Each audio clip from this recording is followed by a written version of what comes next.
Hey folks, I'm WWE Hall of Famer Hacksaw Jim Duggan.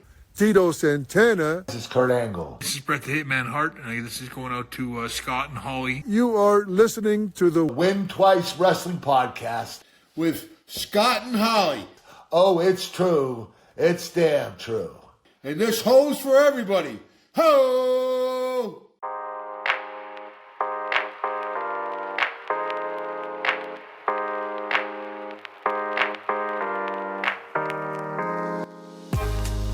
Ladies and gentlemen, you're about to listen to the incomparable Win Twice Wrestling Podcast with your hosts, Scott and Holly.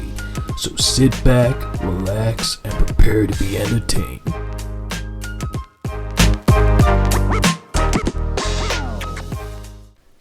Hello everybody and welcome to episode number 25 of the Win Twice Wrestling Podcast alongside your co-hosts Scott and Holly. Morning. You alright, Holly? How you doing? I'm good. I'm fresh today. In better nick than you were last week, is that safe to say? Most definitely, yes. Yes, I mean, if it didn't come up in the recording, because Holly's a professional through and through, she will persist even when she's not feeling her best. Oh, God. I don't know if anyone know how hungover Holly was. I don't even know if it's hungover is the right word. I would think I was still... I hadn't been to sleep, so... Yes, Holly hadn't been to sleep and had been drinking heavily the night before, so... Yeah. I don't think it came across, to be fair, that badly in the recording, but if you could have been in this room as we were recording The fact we had to stop like 3 times so I could get out the chair. Yeah, so Holly could just walk around, splash her face with cold water.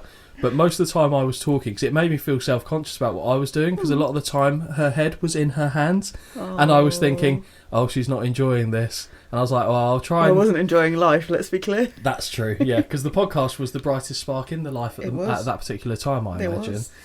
And it was back to your choice. Yes. We're off the March for the Manias for this week. Yes, we are. You got to pick what show was put before us, and what did you land on? I rolled us back to Backlash 2002. Now that was quite fitting because last night, obviously, the WWE held Backlash in France. I don't know if you saw any of that. I've saved it for today, I'll be honest. Okay, well then I won't tell you things that I've learnt in wrestling this week. You can, because I'm not fussed about knowing results. The French crowd were ridiculous. I've seen the Yeet that was good. Video. That's the closest I've seen Jey Uso and thought, you're getting near the main event. Main event. He's still not there for me, but I'll be honest. Do you still call him mid-card? Yeah, he's still mid-card Jey Uso to me. His look was much better. I really liked the look he had when he came out for this one. No, he didn't. What? No, it was kind of like halfway between Kanye and a gimp. It worked. I thought it was good. Damn, I like the crop top. The crowd were intensely loud throughout, and it was brilliant. But there was one point where they died. Oh. When Damien Priest came out. Oh. And that just cemented it for me that he's just not on that level. That's sad. But he just isn't, though, is it? You like Damien Priest. I do. I really do. Do you think he's a world heavyweight champion caliber? If you disagree with me, by all means say it. No, I mean, I've been waiting for him to cash in El Banco. El Money and El Banco. For a long time. Yeah. But, yeah, I do think it's I don't know, I really feel like he's only having it as a placeholder for McIntyre to get it back at Clash in the Castle. That's what everyone's saying, and fine. But even that won't feel that impressive because it's him he's taking it from, if you ask me. But, with that being said, I was talking to Jamie yesterday because we were both watching Backlash at the same time and discussing stuff that happened. And I said, I can't take him seriously as champion because this time last year he lost to Bad Bunny. That I get. He said to me, well, okay, but Sami Zayn lost to Johnny Knoxville. And I said, That was a fucking great match. No, it wasn't. It was an abomination. But my point on that one was, yes, Johnny Knoxville beat him, but it was a fully gimmicked match where he was caught in a thing. It was stupid, but he wasn't beaten because he was still trying to kick away at the end. Priest was beaten by Bad Bunny. And to me, that's different. Like that was portrayed as a serious match, whereas the Sami Zayn one was not portrayed as a serious match. Yeah. So for me, I think that's still at the back of my head going, you're not that guy. Because in NXT, I thought he was quite good. Yeah. But pretty much ever since he's been on the main roster, I've just not been buying what he's selling. Okay. So yeah, the crowd actually did go genuinely silent for that, and they were singing everyone's songs. Shame. They were singing Randy Orton's song. I saw a clip on Instagram of them doing a chant in, obviously French, for AJ Styles. Yeah. And they translated it as well. What was it? Because I didn't look it up. Dude, you're going to ask me now and I can't remember. But it's something like, it was like, he's brilliant. Like, he's amazing. And I was like, oh, that's actually really nice. But also, if you're there, stood in that, like, if you're AJ Styles stood there listening, I'd be stood there going, someone tell me what they're saying. Because I don't know if this is good or bad. Yeah, no, that's... But it was like really nice. It's worth trying to find the translation. My memory is piss poor, but it's a good one. The only point where the crowd, I was like, we're getting to the point where the crowd is the centre of attention, was when they started singing the French national anthem in the main event. I was just like, if you're singing to do with the match, fine. But when you start just doing random stuff, which I think the French national anthem in that context is quite random. Yeah. I was like, oh, don't fall on the other side of, oh, now you're a crowd, that annoys me. And they didn't, to be fair. It was just the once they got it out of the system and went back to being excellent. But I think it's because France have been starved of wrestling for a long time. Because for a long time, wrestling wasn't a done thing in France, full stop. And the WWE didn't go there. So it shows that if you keep a market starved for it for that long, it can do well. Yeah. And apparently it's the highest grossing arena attendance. Yes, I saw that little stat. Which was impressive. Imagine how pricey those tickets were then, in that case. So, interesting. Yeah. I thought the show was alright. There's only 5 matches on the card. 5? And it was 3 hours. Show. It was, just 3 hours, I think it was. Okay. I'm trying to think of, was there a bad match? The opener didn't start the way I liked it, I'll be honest, but then it kind of got better as it went on. Okay. The only other match that was a bit was the women's tag match. Had a few moments where I don't know what happened. There was I think there was one point of miscommunication, and it kind of died a little bit for a while, but then it picked back up and did well. I won't give any of the results away, so you can watch it. I'll give it a watch later, but I was distracted with this Backlash. This Backlash? Oh, you still hadn't finished yesterday? No, but I'd never planned to. I always planned on having a Saturday afternoon. Because I knew we weren't doing this till today. I thought I'd just save it till Saturday afternoon. Well, my plans changed as well. So on the Friday we were supposed to have Em's dad round, with it being his birthday. Long story short, medical reason, he didn't come round. So we still went out for the meal on Friday. But then on the Saturday I was like, oh, I can do... Because I'd feel bad if he's here. I don't want to just go, all right, see you later, I'm going to watch some wrestling. Because I don't even think he knows about the podcast, to be honest. So I woke up it was 5:45. And because it was bright and I'd been comatose up to that point, I was like, I'm not going to go back to sleep now. So I kind of tossed and turned for a little bit, got my phone, they went, I'm just going to finish watching Backlash. So I was in here at 7 in the morning. Fair. By 8:30 I was finished. Lovely. So I had the rest of my day to do as I saw fit. That's what we like. And just, Holly, going back to the show that we're doing. Yes. Just when you thought Hulkamania might be dead. Right. So I picked this show out of the ether. Yes. I did no prep. I didn't Google who's on the cards. I just thought I need something in this era to warm me up, shall we say, before the chaos that is going to ensue for WrestleMania 9. Well, because you've pre-warned me that it's not great. Oh, it's awful. I thought, let me get to my sweet spot. Let me just pick something. So I mean, I did Google, but I Googled just shows. WWE shows in around 2000, and this was one of them, and I just found it on ONT Network and went, here we go, press play, and then went, oh fuck. Because the first thing we see on screen is Hulk Hogan. Yes. And I was like, my first note says, sorry. I'm fine with it. To me, it's a childhood sweet spot. But when you said King of the Ring 2002, I've seen the show, so I knew what was on there, and I was like, "There's no King of the Ring Backlash." Don't confuse me. Oh my god, I panicked. No, because we did do King of the Ring, didn't we? Yes, we did. So when you said Backlash 2002, straight away I went Hogan, Triple H. Okay. Yeah. See, I knew nothing. I'm trying to think of if I knew any of the other matches. I don't think I remembered what else was on the card, but I definitely remember the main event. Okay. And to be fair, a lot of the shows that I've seen back in the era, unless I replayed the living crap out of them, I will remember like 1 or 2 of the matches on there, and the rest will be like, oh yeah, okay, this happened on there. Even with Survivor Series 2001, when we watched that, I remember the main event, I remember the test match and the Battle Royal. Yeah. I didn't remember anything else on that card, and I've seen that more times than I've seen most. But yeah, I did smile when I saw that you picked another Hulk Hogan show, because just when we realised that Hulk Hogan is the person we've covered the Isn't most. he? Yeah. Because he was in King of the Ring 2002 as well. Poor old Randy and Corbin have been left in the dust. Cena as well. Cena, like everyone. I'm okay with that, I'll be honest. I know you are. I don't mind that it's nice having the variety of going between different eras, so you never have time to get sick of anyone per se. Because I was getting a bit tired of seeing certain people in the shows. Could I do with a break from Greg Valentine? Absolutely. Yeah. I think we all could in life. I don't want to see no more elbow drops. What about the timber fall on your face? No, I love the timber fall on your face. I was waiting for someone to do this in 2002, and thankfully... No, we didn't get it. We didn't get it. No, so, we'll go into the usual bits of business for the show.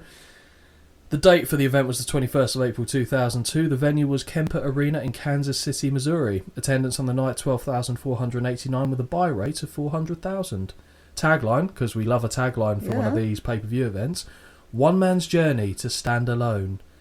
That's such an early... That sounds like an album title for Creed. I literally was just thinking, who do the song? And literally as soon as I heard it, I was like, oh my god, this is my teenage years. Well, don't worry, we've got that covered off when we go into the deep dive on it.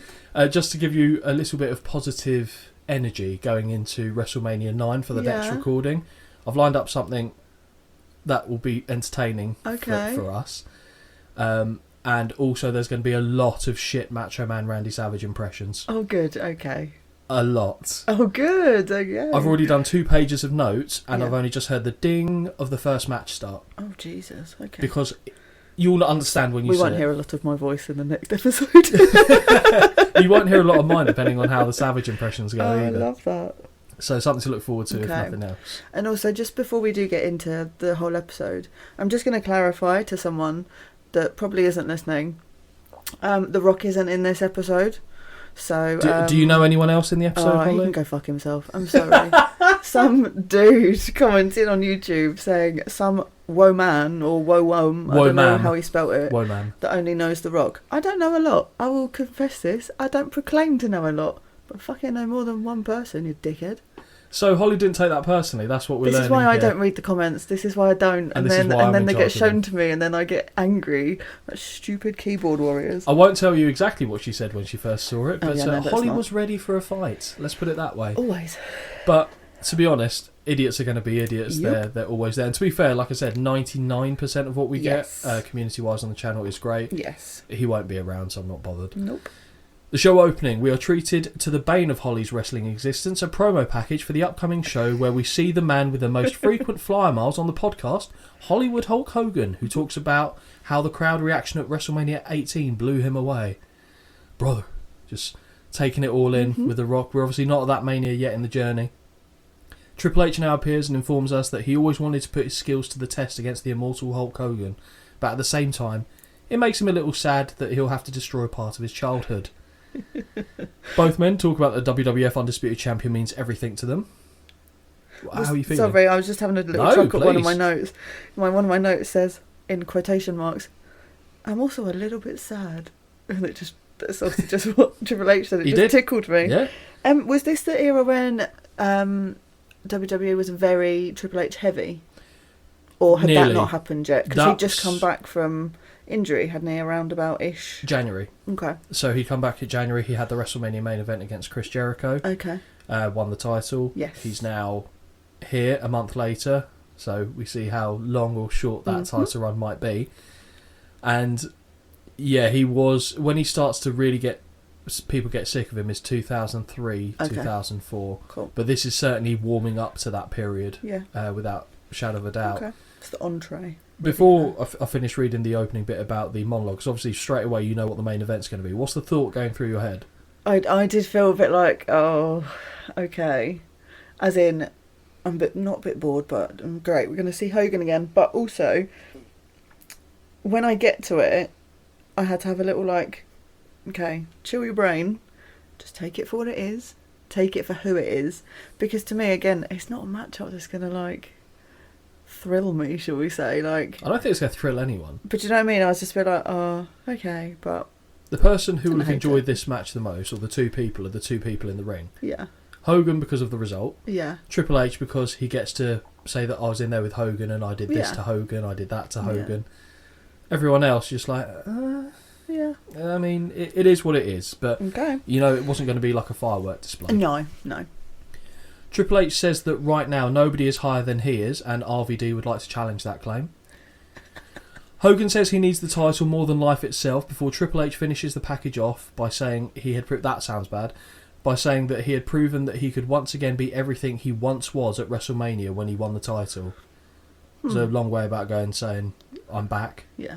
Okay. Fine. And better than ever, to quote Eric Bischoff's song. The screen now shifts to the Backlash main screen where we see a row of gigantic meat hooks. And I'm wondering, are we watching one of those documentaries about weird sex fetishes that you would find on one of your series that you like to frequent? They're swinging back and forward, and a nice big pyro display to kick things off as we are taken to the arena. Holly, what do you think of the stage setup for Backlash? Fine. Again, it always confuses me when we watch them though, and it's this way around, as in the hard camera and the ramp comes in on the right. Do you know what I mean? I don't know why it confuses me. I'm just a creature of habit. I'm just used to it being the other way around. I remember there was one video game. I think it's Raw is War, where that is where the camera angle is as well. Okay. Which is really odd, because you're right, it's normally standardised on the other side. But I think in the Attitude Era, a fair amount of the time, it was on that side. And actually, even some of the WrestleManias, we've had it. Yeah. So I don't know why, I think it's just now what I'm used to. So. Yes, I think very much so. But yeah, I didn't hate the setup. I just saw it and I was instantly just thrown back into being a teenager, I'll be honest. I always thought like the Backlash setup specifically was cool because it was something different, but I would always get a bit on edge when it was swinging and people were walking out. There was someone at some point that walks through and I was like, it's swinging and it really looks like it's close, but I mean it wasn't. But yeah, they kind of stop it and then let it start swinging again. But I mean, the time and effort it must have taken the production crew to set up, I shudder to think. Yeah, it's a lot of effort for what it is. I mean, it's cool, but it that doesn't come for free.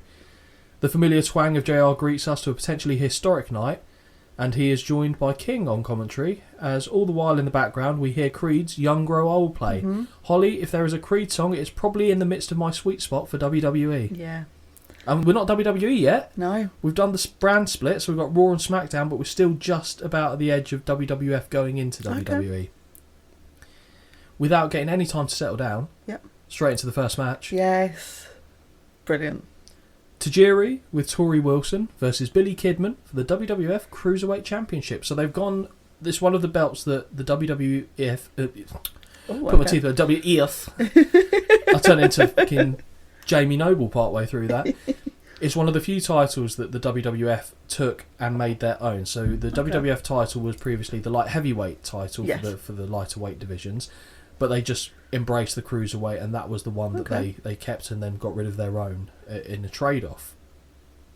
So I'm going to take a wild stab here that based on the look on Tori's face and the outfit she's wearing, Tajiri is now in his heel phase. Yeah, I literally said the exact same thing.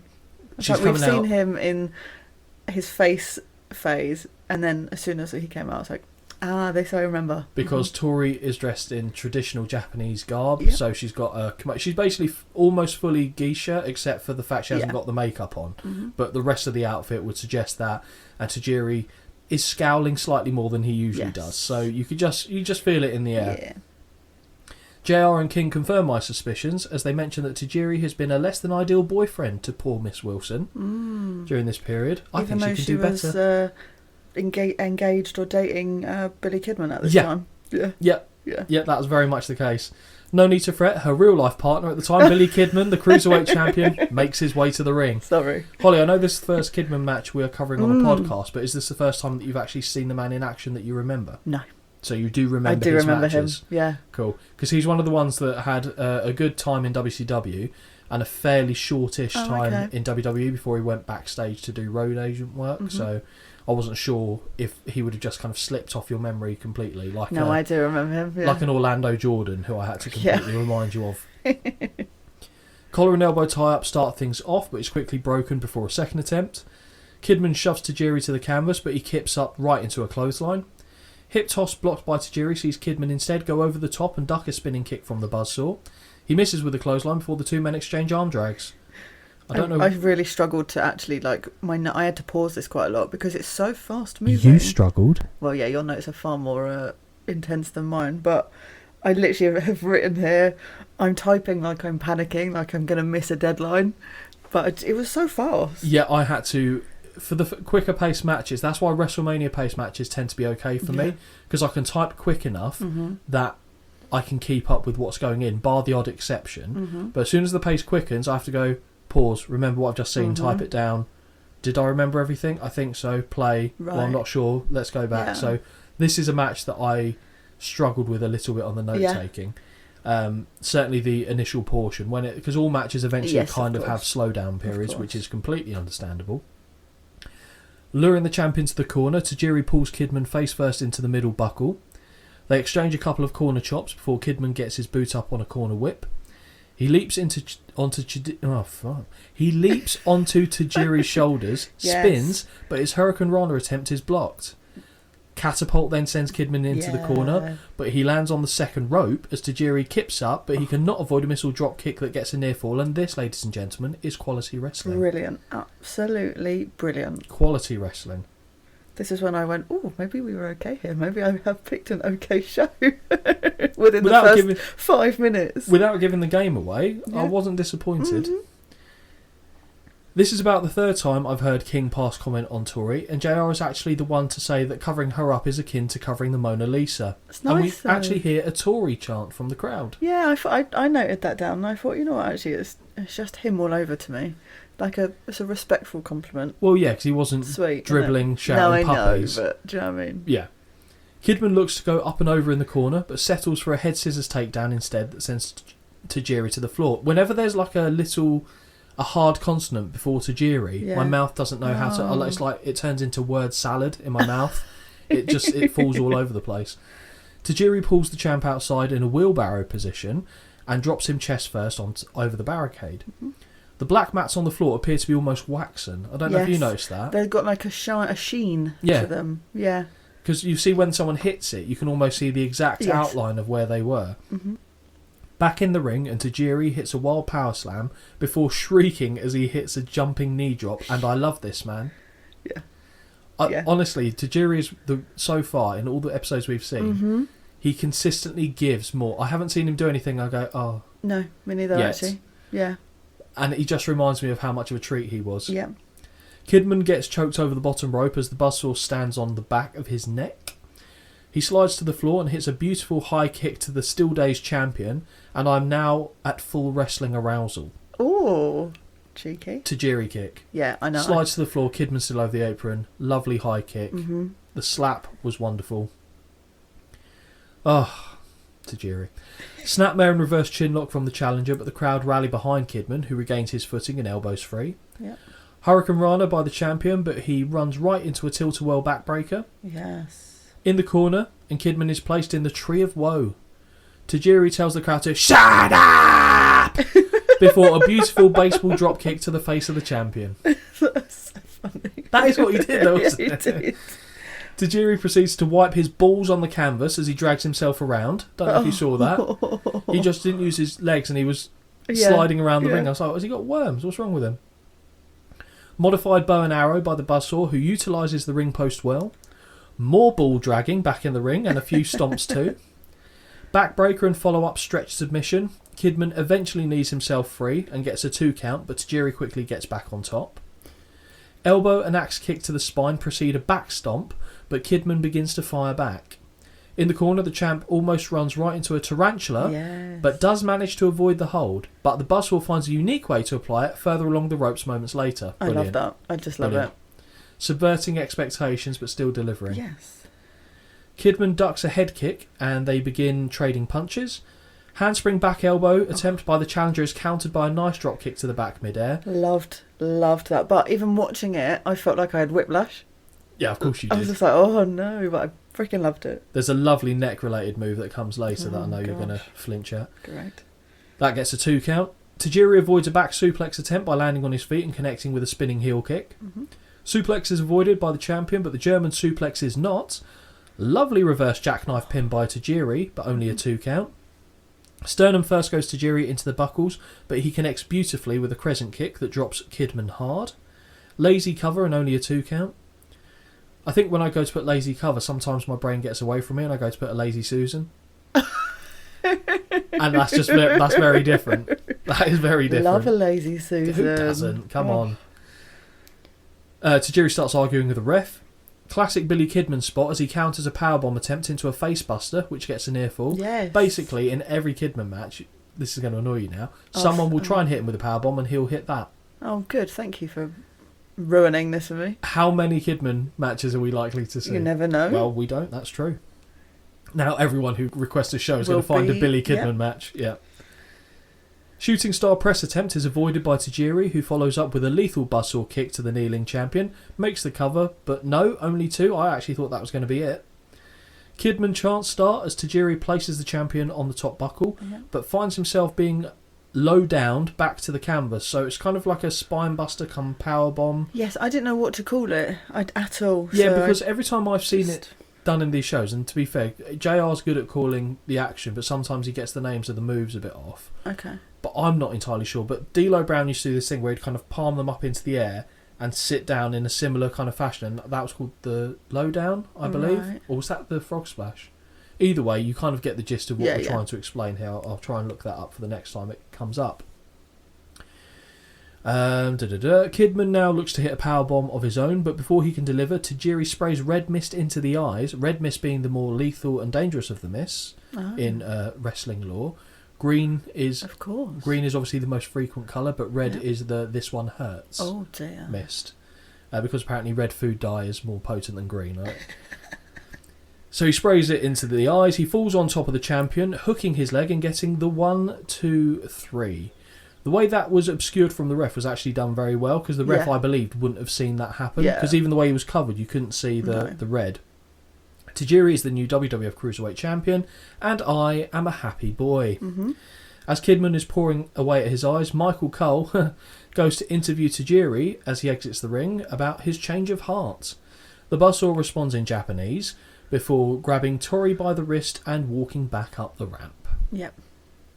Thoughts? Bloody loved it. I thought it was great. Perfect opener for me. I did put a proper ending for me would have been nice, as in like no foul play, but it worked. I actually gave it a 3.75 out of 5 stars. 3.5 stars by Big Dave. Really? I agree with Dave. 3.5. I bloody loved it. 3.5 I think is bang on. That's great. What I didn't mind the shenanigans ending just because it was done so well. Oh yeah. If it'd been blatantly obvious, it didn't annoy me as such, but I do like a clean finish. Yeah, well, sometimes. Well, I'll leave that one, boys. But I thought, and to be honest, this makes me think that you would really like quite a lot of the WCW shows around the mid to late 90s. Okay. Because they always start off their shows pretty much with a match like this for the Cruiserweight title. So you always get that initial, oh, this is good. Yeah. I mean, don't get me wrong, a lot of what comes later in the card could be absolute dross. Yeah. But they usually started pretty strong. Started on a big W here. Exactly. The peak of the W has commenced. Yeah. So, yeah, if anyone's unsure, or if anyone cares, I also gave it 3.5 stars. Nice. Backstage, Bradshaw and Ron Simmons reunite. Yes. And it feels so good. Oh, it does.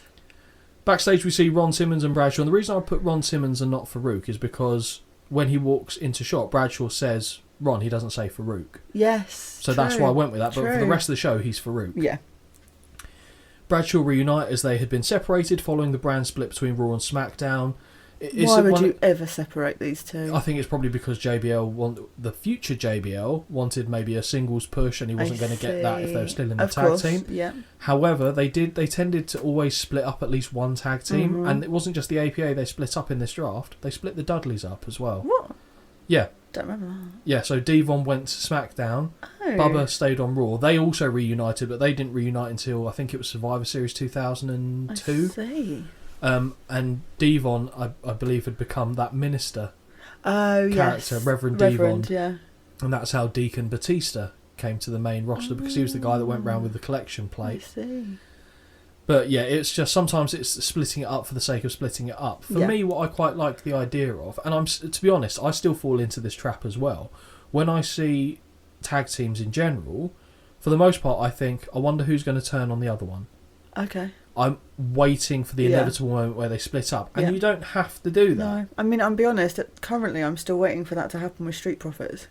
Okay, I'm not waiting for it there, but we know for a fact that Jade Cargill and Bianca Belair are of course. going to go their own separate ways, and they'll have a big match at WrestleMania or something. Mm-hmm.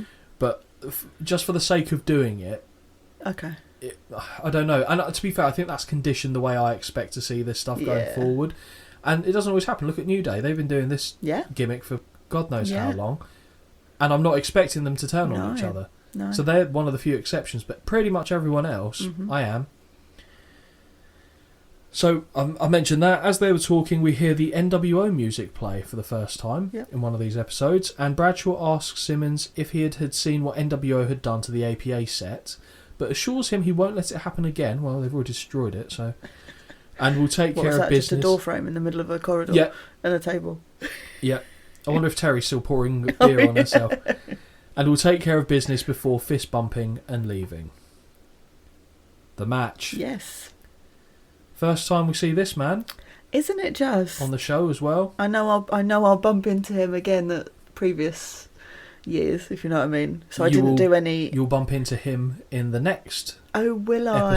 Okay, because that's why I do. When we look at a more recent show, and more recent is like 22 years ago. But if it's someone that I know I'm going to see on the road to WrestleMania at some point, I don't do any researching. Well, I've got a story for you. To be fair, on Scott Hall specifically, there's so many stories I could pull out on the guy. He died a couple of years ago now. Really sad. One of the few wrestlers that my mum actually... Oh, really? Well, she knows him as Razor Ramon. Yes. But she really liked him for, reasons. I can understand why. Yeah. Oh, can you? I've seen clips and bits of him before. He's tall lad. He fits right into my calibre of looks like an absolute dickhead. Yeah. Yeah, fine. A lot of people, although he made a lot of bad decisions, they say at his core he's a sweetheart, but nice. He just went down a very bad road, and I will cover some of that in a second for you, because I thought you might do some research, but you might not, because I know you would have known of him. Oh, yeah. So, Holly, this is your first time... Oh, actually, no, sorry. Let me explain the match. So, the match, we've got Scott Hall with your boy, X-Pac, wearing Kane's mask, versus Bradshaw. Yes. Talk about a lose-lose, this match, isn't it? Bradshaw, I don't want to like, because he's now not with the APA, so I'm finding reasons to dislike him already. And Scott Hall is in his I am a drunken mess phase. Oh, okay. Unreliable. Holly, this is your first time seeing Scott Hall on the podcast.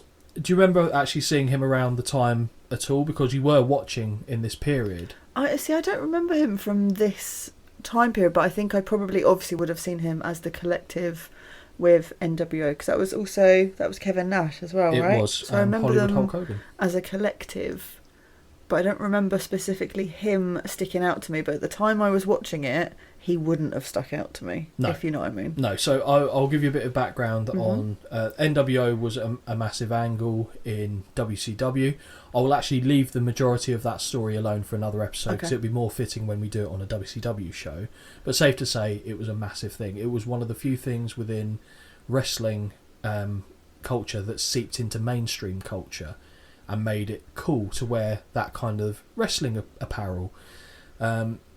The NWO also could be considered to be a large part of the reason why WCW failed in the long term. Right.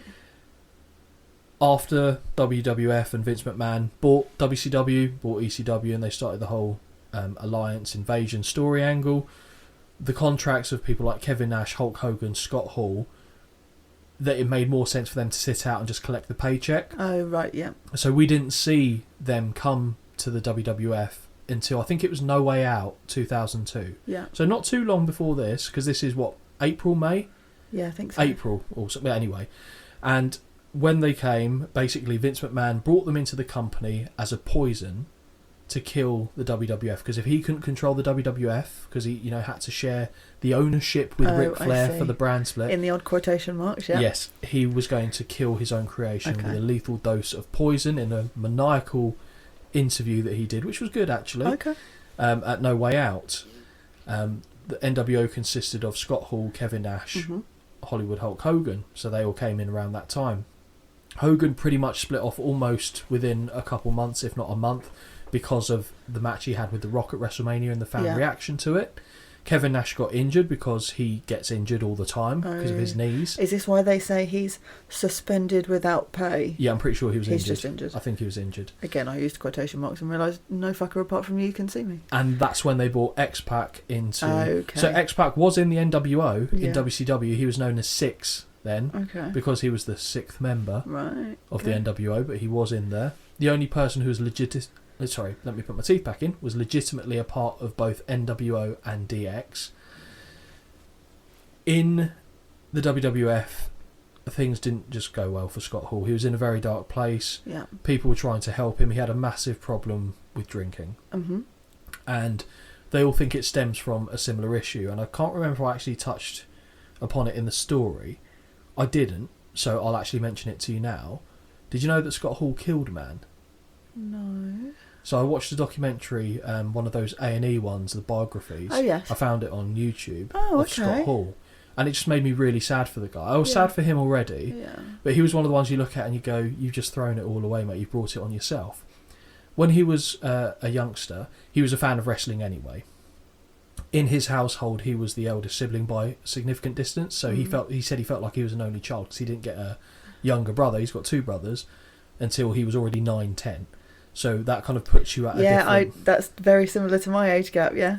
So I get that. Kind of I was an only child for so long. Yes, so that's what it felt like to him. And when he was going through like college and stuff like that, they were like, there's a picture of them as a family where Scott Hall, who's 6 foot whatever, built like a brick shithouse because he used to work out hard as a kid.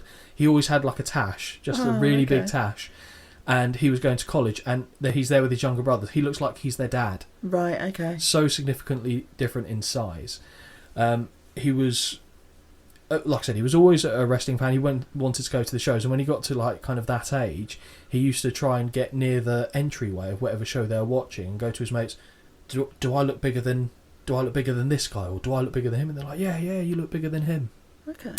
He then joined up a load of gyms in the area to try and find out where the wrestlers worked out, so he could get his foot in the door, etc.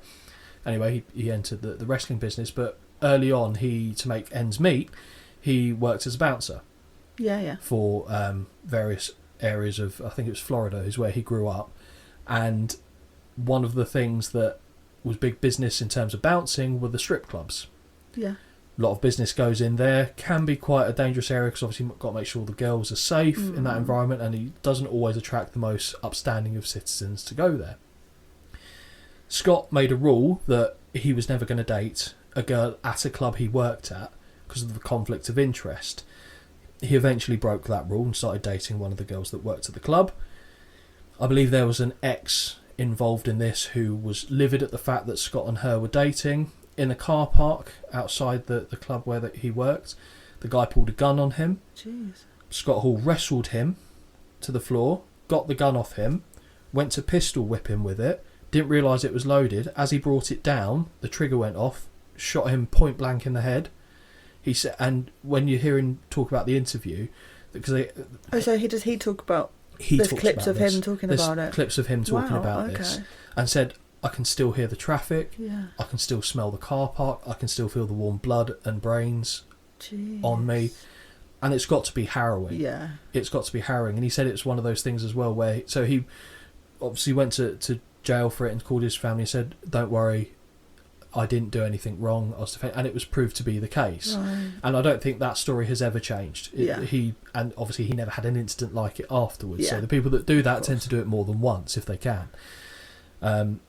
From there, he still stayed with that girl for quite some time. Yeah. And he said it was such a weird relationship because they both know what had happened and they were just going through the motions and like, hey baby, can I do something for you? Can I do this? Right. And he said it eventually just fizzled out. He said it should have ended ages ago, but he said he felt so guilty about what had happened. Yeah. He stayed there and he said, and to be fair, he thinks she did the same as well. So it was a very dark time for Scott Hall. So fast forwarding to this part of his career, so they think that he drunk to forget, to try PTSD, and forget, basically, and that the drinking wasn't the problem. Like I think there was a moment in the biography where Kevin Nash says, Scott, drinking isn't your problem. Drinking is your solution to your problem. Right, okay. And he never got the right help he needed to discuss that. And whenever he got drunk, he would often still go back and talk about it. Right. And he said there were like people in his family, like his son went on to be a wrestler. He said the number of times I've heard my dad tell me that story, he says it's heartbreaking. It's heartbreaking because you just can't shake that. God. So I'm going to preface that. So every time I call him a bag of shit in the ring, I'm prefacing the fact that I'm aware these people are human beings outside of the ring. Yes, of course. So if anyone wants to take it overly seriously... You're just going to talk about his character, like, as in the character that he's playing. The same as I would on a TV show. Exactly. Having said that, I also retain the right if I think they've done something dickish outside the ring. Yeah. It's one man's opinion. I'm not saying, you have to agree with me. So at this point in Scott Hall's career, he was really in a bad place. And things only got worse following the plane ride from hell. We mentioned the plane ride from hell. I never told you he was on it as well. No. Because this was around this time. It was reported that he and Curt Hennig started the journey by spurting wrestlers with shaving cream. However, bearing in mind Curt Hennig went on to then get Brock Lesnar to tackle him in the same flight. However, the situation escalated when Hall consumed too much alcohol and passed out early into the flight.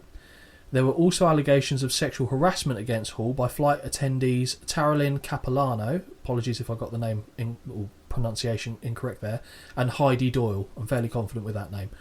Hall was letting his demons really affect his performances and reliability, and the promotion took the opportunity to fire him the following month after this show. Oh, wow. He was in the company at this point for 3 months. Oh, okay. They were just like, no, you're unreliable. Yeah. And I think I saw people saying, I think it was Bruce Pritchard, said that he never saw Scott inebriated when he was performing or in any way, like kind of that it would be harmful to himself and the other person. Yeah. He said, but that isn't to say he didn't see him backstage be absolutely blitzed. Right. So, Scott Hall, this was the last time we'd see him in the WWF ring where he's actually being a performer. Right. We see him like for reunions and he does the occasional appearance later on down the line. His in-ring wrestling career didn't end here. He later went to, around this time, TNA. Okay. Where, again, he was just such a shell of his former self. Oh. And it's just very sad to see. And there's clips in the documentary of him turning up at independent shows where he's literally being carried to the ring. Oh. He's there. He's got his arms around people. Yeah. Because he can't stand up. And at one point, I think Just Incredible is one of the people that's helping him out there. And at one point, they move away from him to do something. Boom, timbers straight down. Oh. It's so sad to see. Yeah. It's so sad to see. Going back to the match now. Yes, let's.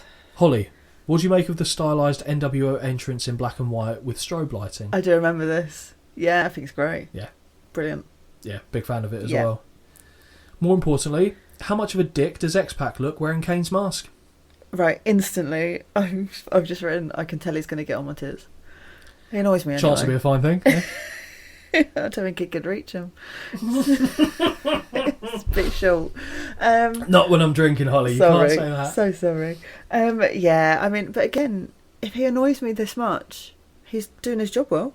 Yeah, but he's also... I have to give him a little bit of credit for that, surely. But he's such a non-factor in this match. Oh, I know. And the best thing he does is stand on the apron and get twatted and do the I don't know how to crotch. Yeah, that I like, but that's it. I bet you do. Oh shush. As we know, it's difficult for me to side with Bradshaw under any circumstances, but I'd be quite happy to see him bulldoze this one, if I'm honest. And the crowd were fully behind Bradshaw as well. They were.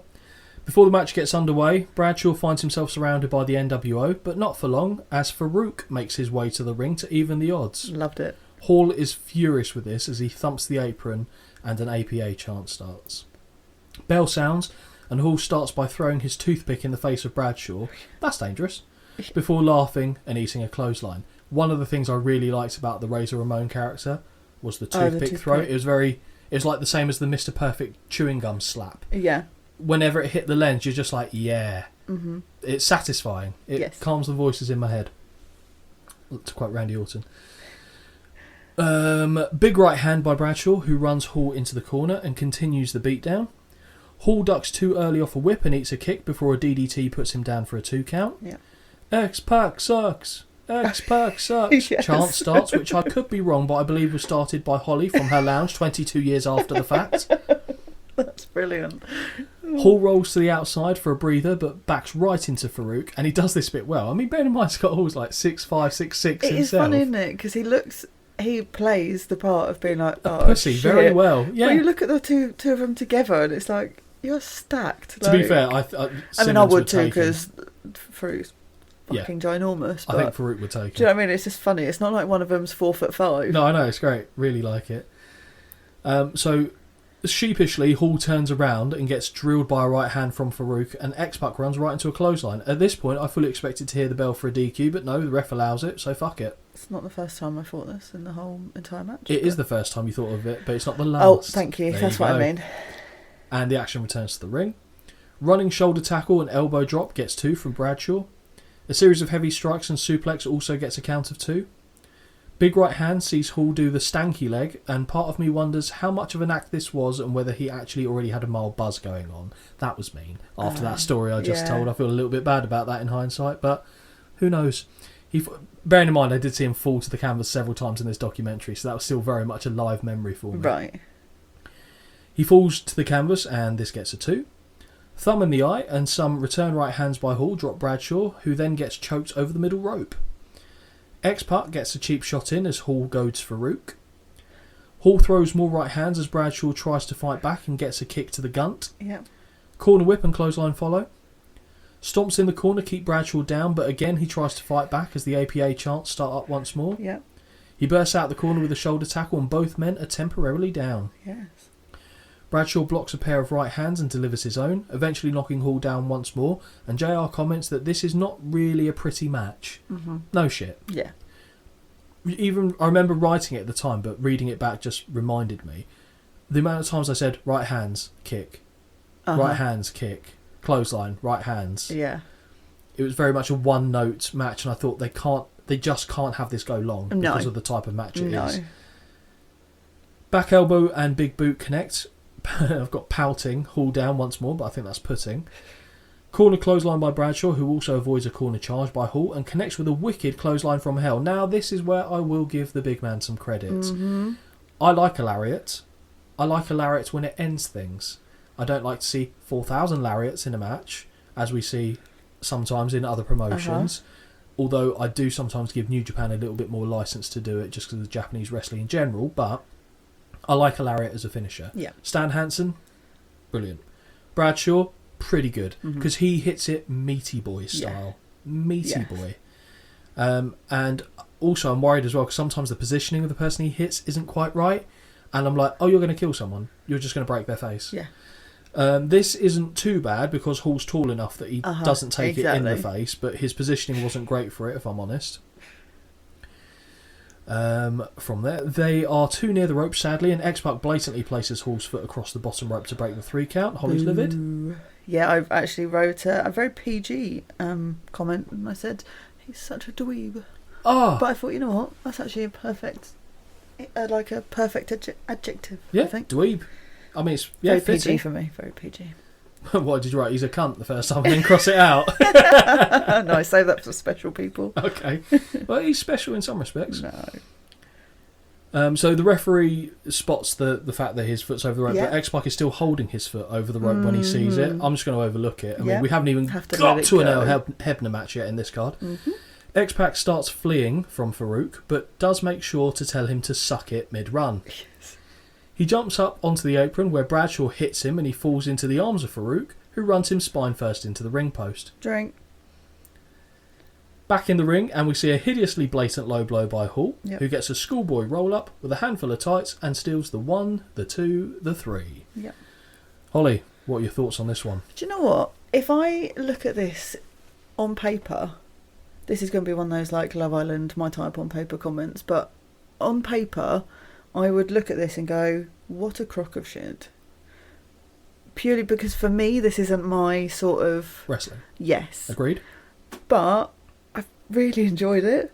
Really? I don't know why. I think it's just not theatrics because there wasn't many, but I think it's the whole like... Scott Hall played his part well. Yeah, and I think it's the APA together, which is always going to make me happy. And I think I was still on a high from the friggin' Tajiri match anyway. So I didn't rate it as high as I'm probably putting it out there, but probably too high. Yeah. Yes. So what have you rated it? 2. Yeah, that's too high. That's too high.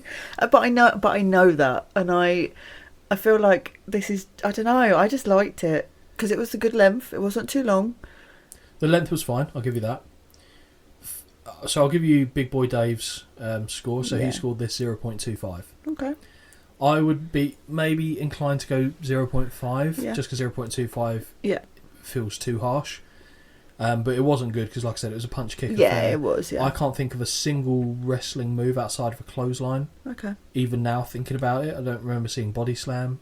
I don't remember seeing. That's why I know on suplex. paper it's not the one. And then, but weirdly, watching it, I was quite happy. I genuinely think you were still on the fumes of what came before it. Because I think if you just saw, if this had opened the show. Yeah, no. Let's be honest. So I try and look at it in a vacuum where I can. Yes. So I'd say 0.5 would be my score for it. Yep. Outside shot of the arena now. JR informs us that not only will we see Hogan go for the Undisputed title, but we'll see a number 1 contenders match between Stone Cold and Undertaker with Ric Flair as the special guest referee. Holly is now annoyed that she is made aware of another match, and the arse immediately falls out of me as I think back to the Stone Cold and Undertaker main event we have already reviewed in this podcast. I saw that, I went, no. Oh. No, I can't. That's the angriest I've been watching a main event on the show. And we just saw Sid and Hogan, and that didn't annoy me as much as that match did. Interesting, okay. We see McMahon. A smunt-looking Vince McMahon, thanks Jamie, swaggers his way into the locker room of Ric Flair, where we see Flair and Arn Anderson. I did say to myself, oh, is that Arn Anderson? It is Arn Anderson. Now I know who these people are. There you go. McMahon asks Flair if he is beginning to feel the heat, and notices that he is now beginning to make strange decisions, like making himself the special guest referee in the number 1 contenders match later in the evening. Vince says he's starting to relate to the Nature Boy. As Vince goes to leave, Flair says that Vince can't relate to him. Flair says one thing is for sure, he will never be like Vince McMahon. Vince smiles and offers his hand, saying that Flair can try, to which he reiterates, never. Okay. Tame Ric Flair. Interview that. From here, we've got a women's match. Yeah, the W is forming for me. Okay. Trish Stratus versus Jazz for the WWF Women's Championship. Yep. When you heard this was the match, any initial thoughts? No. No, I just... We should see in her face. Just so expressive. I hope that when it's matches are from this era, in my head I just go, just please be wearing clothes. Like, don't let it be a... bra and panties. Something silly. Yeah. Because my self-confidence can't take those hits right now. Take those tits? Hits. Oh, right. My self-confidence can't take those tits. Well, it can't, I'll be honest. Yeah, just nothing. All I do remember is being petrified of Jazz. Why? She's scary lady. She's a little pocket. Yeah, no, I just remember being like, oh, okay. Like, okay. I would say I'm a fairly tall girl, and I know she is not, but she would fucking kill me. Oh yeah, she'd fuck my shit up for sure. Yeah. So no, I just didn't really have any thoughts, and also well, that's a lie. I did have one thought. Just the one. Is this the Trish is this the Trish? And then the music came on, and I was like, no, still not yet. Still not the one for me yet. No, fine. So I'm you waiting need to start for the with laugh, female the laugh music, yeah. And the yes. Okay. We see from I was right. We see from video footage that Trish beat Molly Holly to earn her title opportunity on Raw, as she defeated Molly Holly after Molly had attempted to cheat and got caught out. As Trish readies herself in the ring, we see Molly Holly now make her way to ringside. Molly grabs a microphone and says that these people don't want their WWF Women's Champion to be a cheater or flaunt their body. The crowd would strongly disagree with that statement and let it be known to Molly. I may have booed myself. No. Oh, is that what you're calling it these days? Yeah, I gave myself a right booing. Molly says the champion should be wholesome like her, and then socks Trish with the right hand and throws her to the floor, as Jazz's music begins to play. Trish tries to fire back but is thrown into the ring steps. This is still with Molly. Jazz casually picks her up and rolls her into the ring, and the bell sounds just as Jazz clotheslines Trish to the back of her head. The only comment I made about Jazz is that her outfit looked like it was made of tinfoil. This is facts. Like gold lame. Yeah, lame. You're impressed? I know the word, but I couldn't... Lame sounds delicious.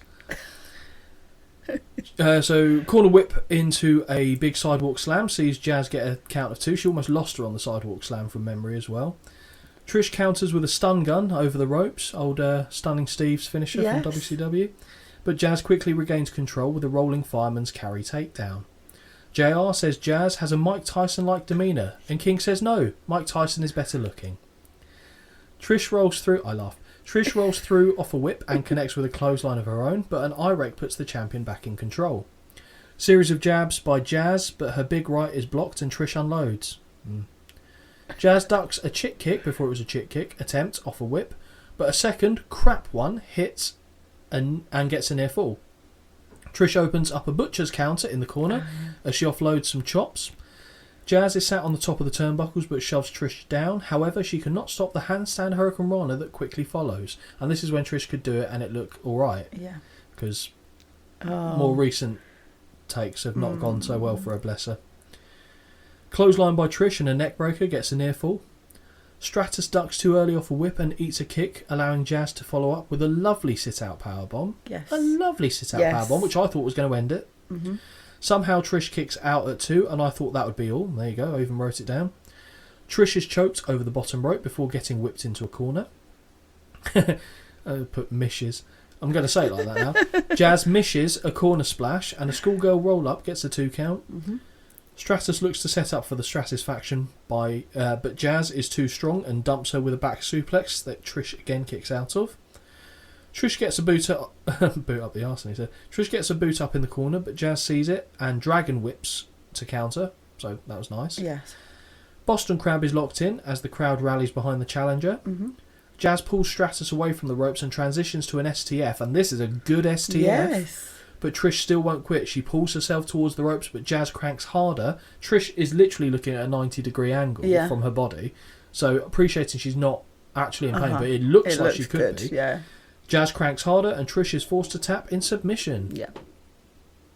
Okay. What did you think? Because you said this has come down harder, so I'm assuming this is worse than the match you just rated. For me, yeah, and I don't. But when we look at it in hindsight, yeah, like really shouldn't be, and I'm aware of this. Okay, like that's I'm fine. not one of those ridiculous people that doesn't think that, but I'm aware it's probably it should go like high, low, medium, as in the matches we've seen. But to me, it's high, medium, low. Okay. It just didn't hook me in, and that's the bottom line for me. Fair enough. Because I said so. And that's the bottom line. And I gave it a 1.25. It's fine, and I've actually said I think I'm being a bit harsh.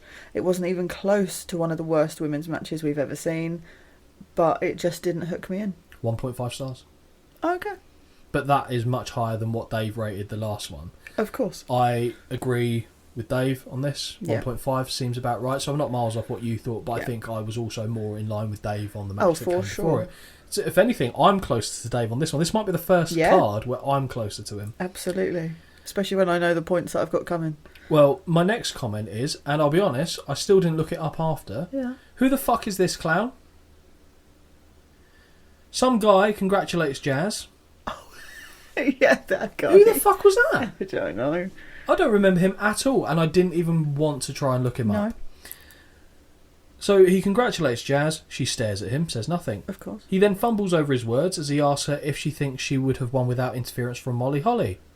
It's like he's fighting with the words in his mouth before they fall out of his lips. He really does struggle, doesn't he? Jazz again ignores him, readjusts her belt, and leaves. Fair. And I thought, please don't interview everyone after the matches. I did worry, because we know how I feel about this as well, and it's just a bit like... But Bradshaw and Scott Hall didn't get No. anything, so had I thought of that, I probably would have felt a bit more assured. Mm-hmm. JR says the actions of Paul Heyman in Lita's dressing room were disgusting. Now, you know what's coming up here. Yes, I do. What went through your head? What, before I knew what was coming? No, as this was unfolding, this angle. So weird. It's so weird, isn't it? So weird, especially because I don't remember this, and I don't remember Paul Heyman playing this part. No. But knowing him, or not, I don't know him, obviously, but who he is now, to then see this, I was like, oh, it just makes me feel a bit weird. Not in a good kind of weird way either. No.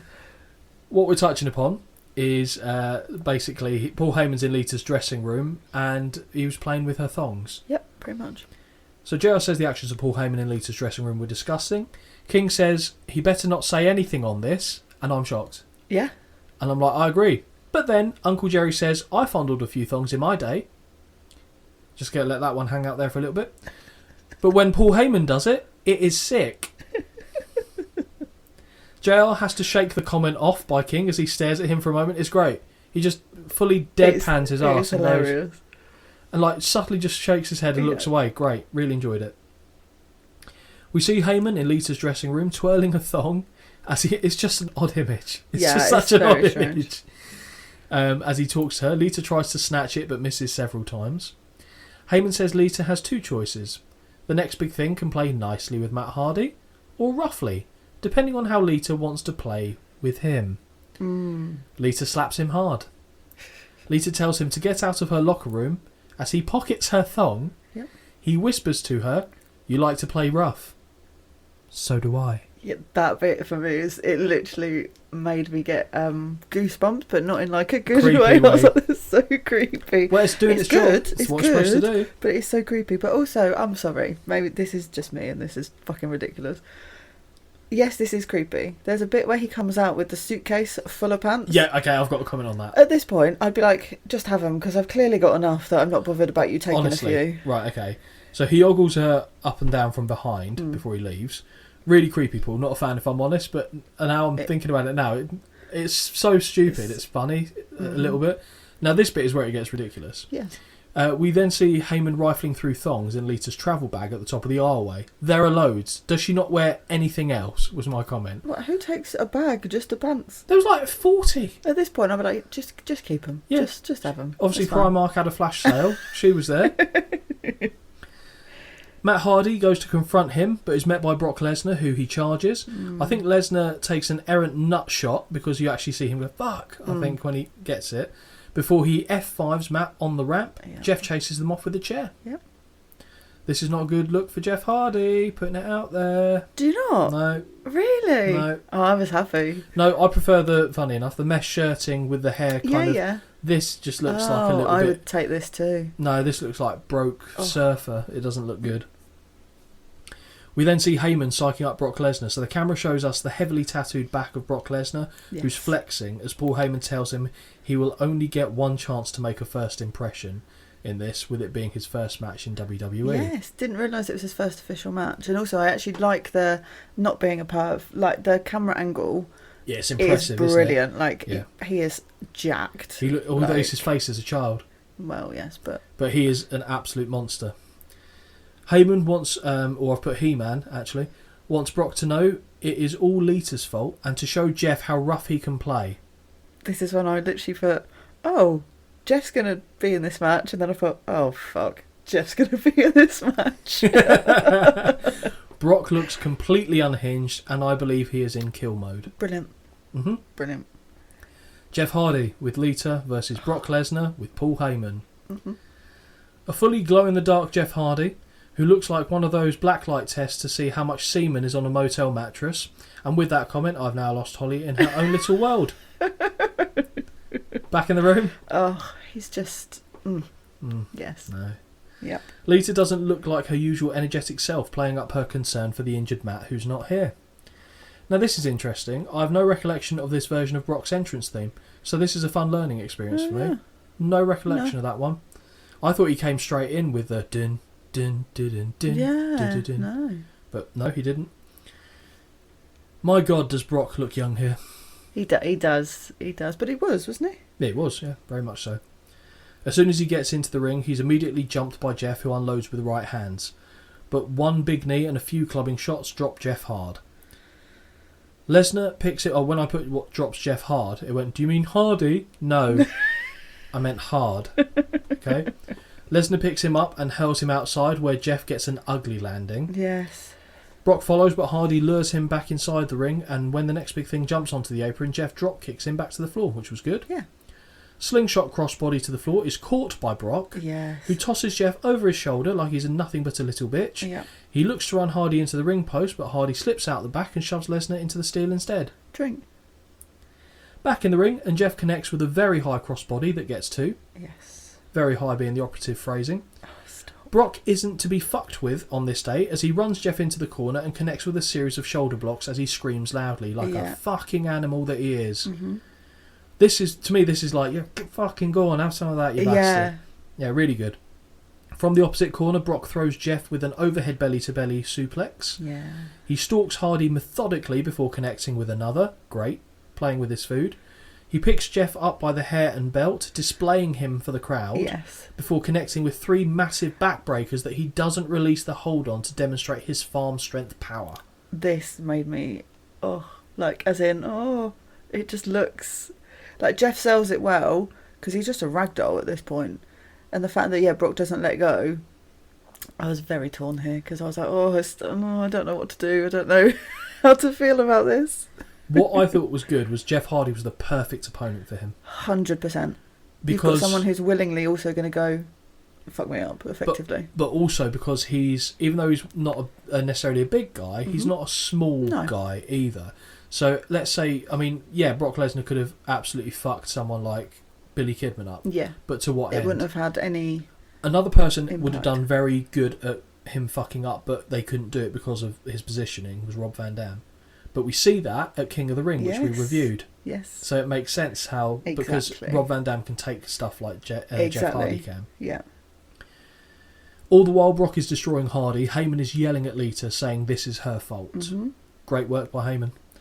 Jeff starts trying to fire back with right hands as the females in the crowd start getting loud, but a powerful short corner whip causes Hardy to hit the canvas hard. Yes. Another corner whip saps the energy, but the third sees Jeff connect with a whisper in the wind and follow up with a jawbreaker. That was very good. Very happy with that. Yeah, Brock took it well as well. Hardy connects with a double leg splitting low blow and then goes to the top rope to hit the Swanton Bomb. 1, 2, nope. Brock powers out. Jeff loses his cool and retrieves a steel chair before returning to the ring, but as he charges back, the next big thing scoops him swiftly into the air before connecting with the F5. Heyman shouts to Brock, don't pin him. You know, when before he does the F5, he does like a little spin round. I questioned whether this was because he forgot where the hard camera is, or whether it's just, it doesn't really fucking matter. It doesn't really fucking matter. No. Okay? But the F5 is supposed to be, it's like a hurricane, isn't it? Yes.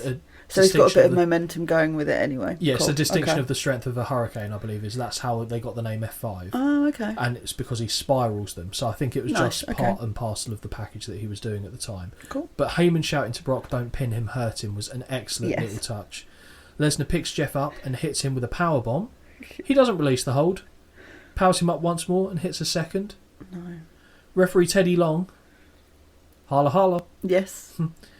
Checks on Jeff and the match continues before Brock hits a third spinning powerbomb, and that is enough for the referee who calls for a stop to the action, meaning Brock Lesnar wins his debut match by referee stoppage. Yeah. The Zebra Herd descends on Jeff to check on his condition as he's not really moving. No. JR prophetically says, there may be a day when Brock Lesnar is untouchable. He certainly was for some time. Yeah. Yeah. I disagree with the match rating. Oh, do you? Okay. Oh, you're definitely going to disagree with mine. What have you gone for? I gave it 2.5. I this is a real struggle for me because we know I'm Jeff Hardy's #1 fan. For sure. Quite literally. Yes. Again, I do agree he was the perfect opponent for him. But I also remember this I couldn't get rid of. When Brock Lesnar started, this probably started the whole thing of why I felt this way. Because he was effectively just shit-housing everybody, to me it got a bit repetitive and a bit boring. It wasn't for a while, I don't think, for me that I saw him go up against someone where it was an actual, challenge, if you know what I mean. I disagree. But that's probably because I wasn't watching it regularly at this point. I disagree, only on the basis that we saw Jeff Hardy get some kicks in here. Yeah. And we see in his King of the Ring match, Test get some licks in here. Oh, that was a lovely, it was a very good match. Match. Rob Van Dam got some licks in against him. So he ultimately then dominated to get the win. Yes. But he didn't do it with a clear run. Yeah.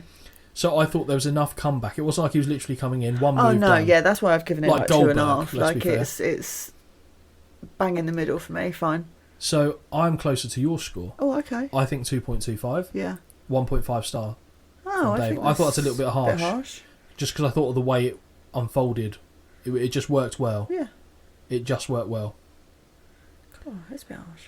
I've got just sent a link by editor Jamie. Yeah. I haven't looked on it, but he just followed it up and said Scott Meltzer, so I'm a little bit concerned, so I'll read that later. We then get a video package. Yeah. Our boy, friend of the show, Kurt Angle, and Edge. It's true. Kurt Angle says he beat Russians and Iranians far tougher than Nikolai Volkov and the Iron Sheik in his Olympic days. We see Edge get a victory over Kurt Angle, and we then see the gold medalist attack Edge in another match. The two men are shown brawling from the ring to the backstage area, including an Olympic slam on concrete. Edge goes up to Angle and says he feels bad as they used to be so close, and gives him pictures of the two of them that he had just lying around in his attic.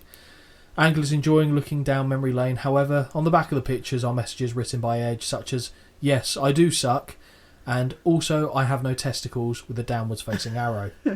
It's so childlike, but it's still amusing. Holly, did you know that the "You Suck" chant, directed at Kurt Angle by the fans that persisted throughout most of his career, stemmed from a promo with Edge during this time period? No.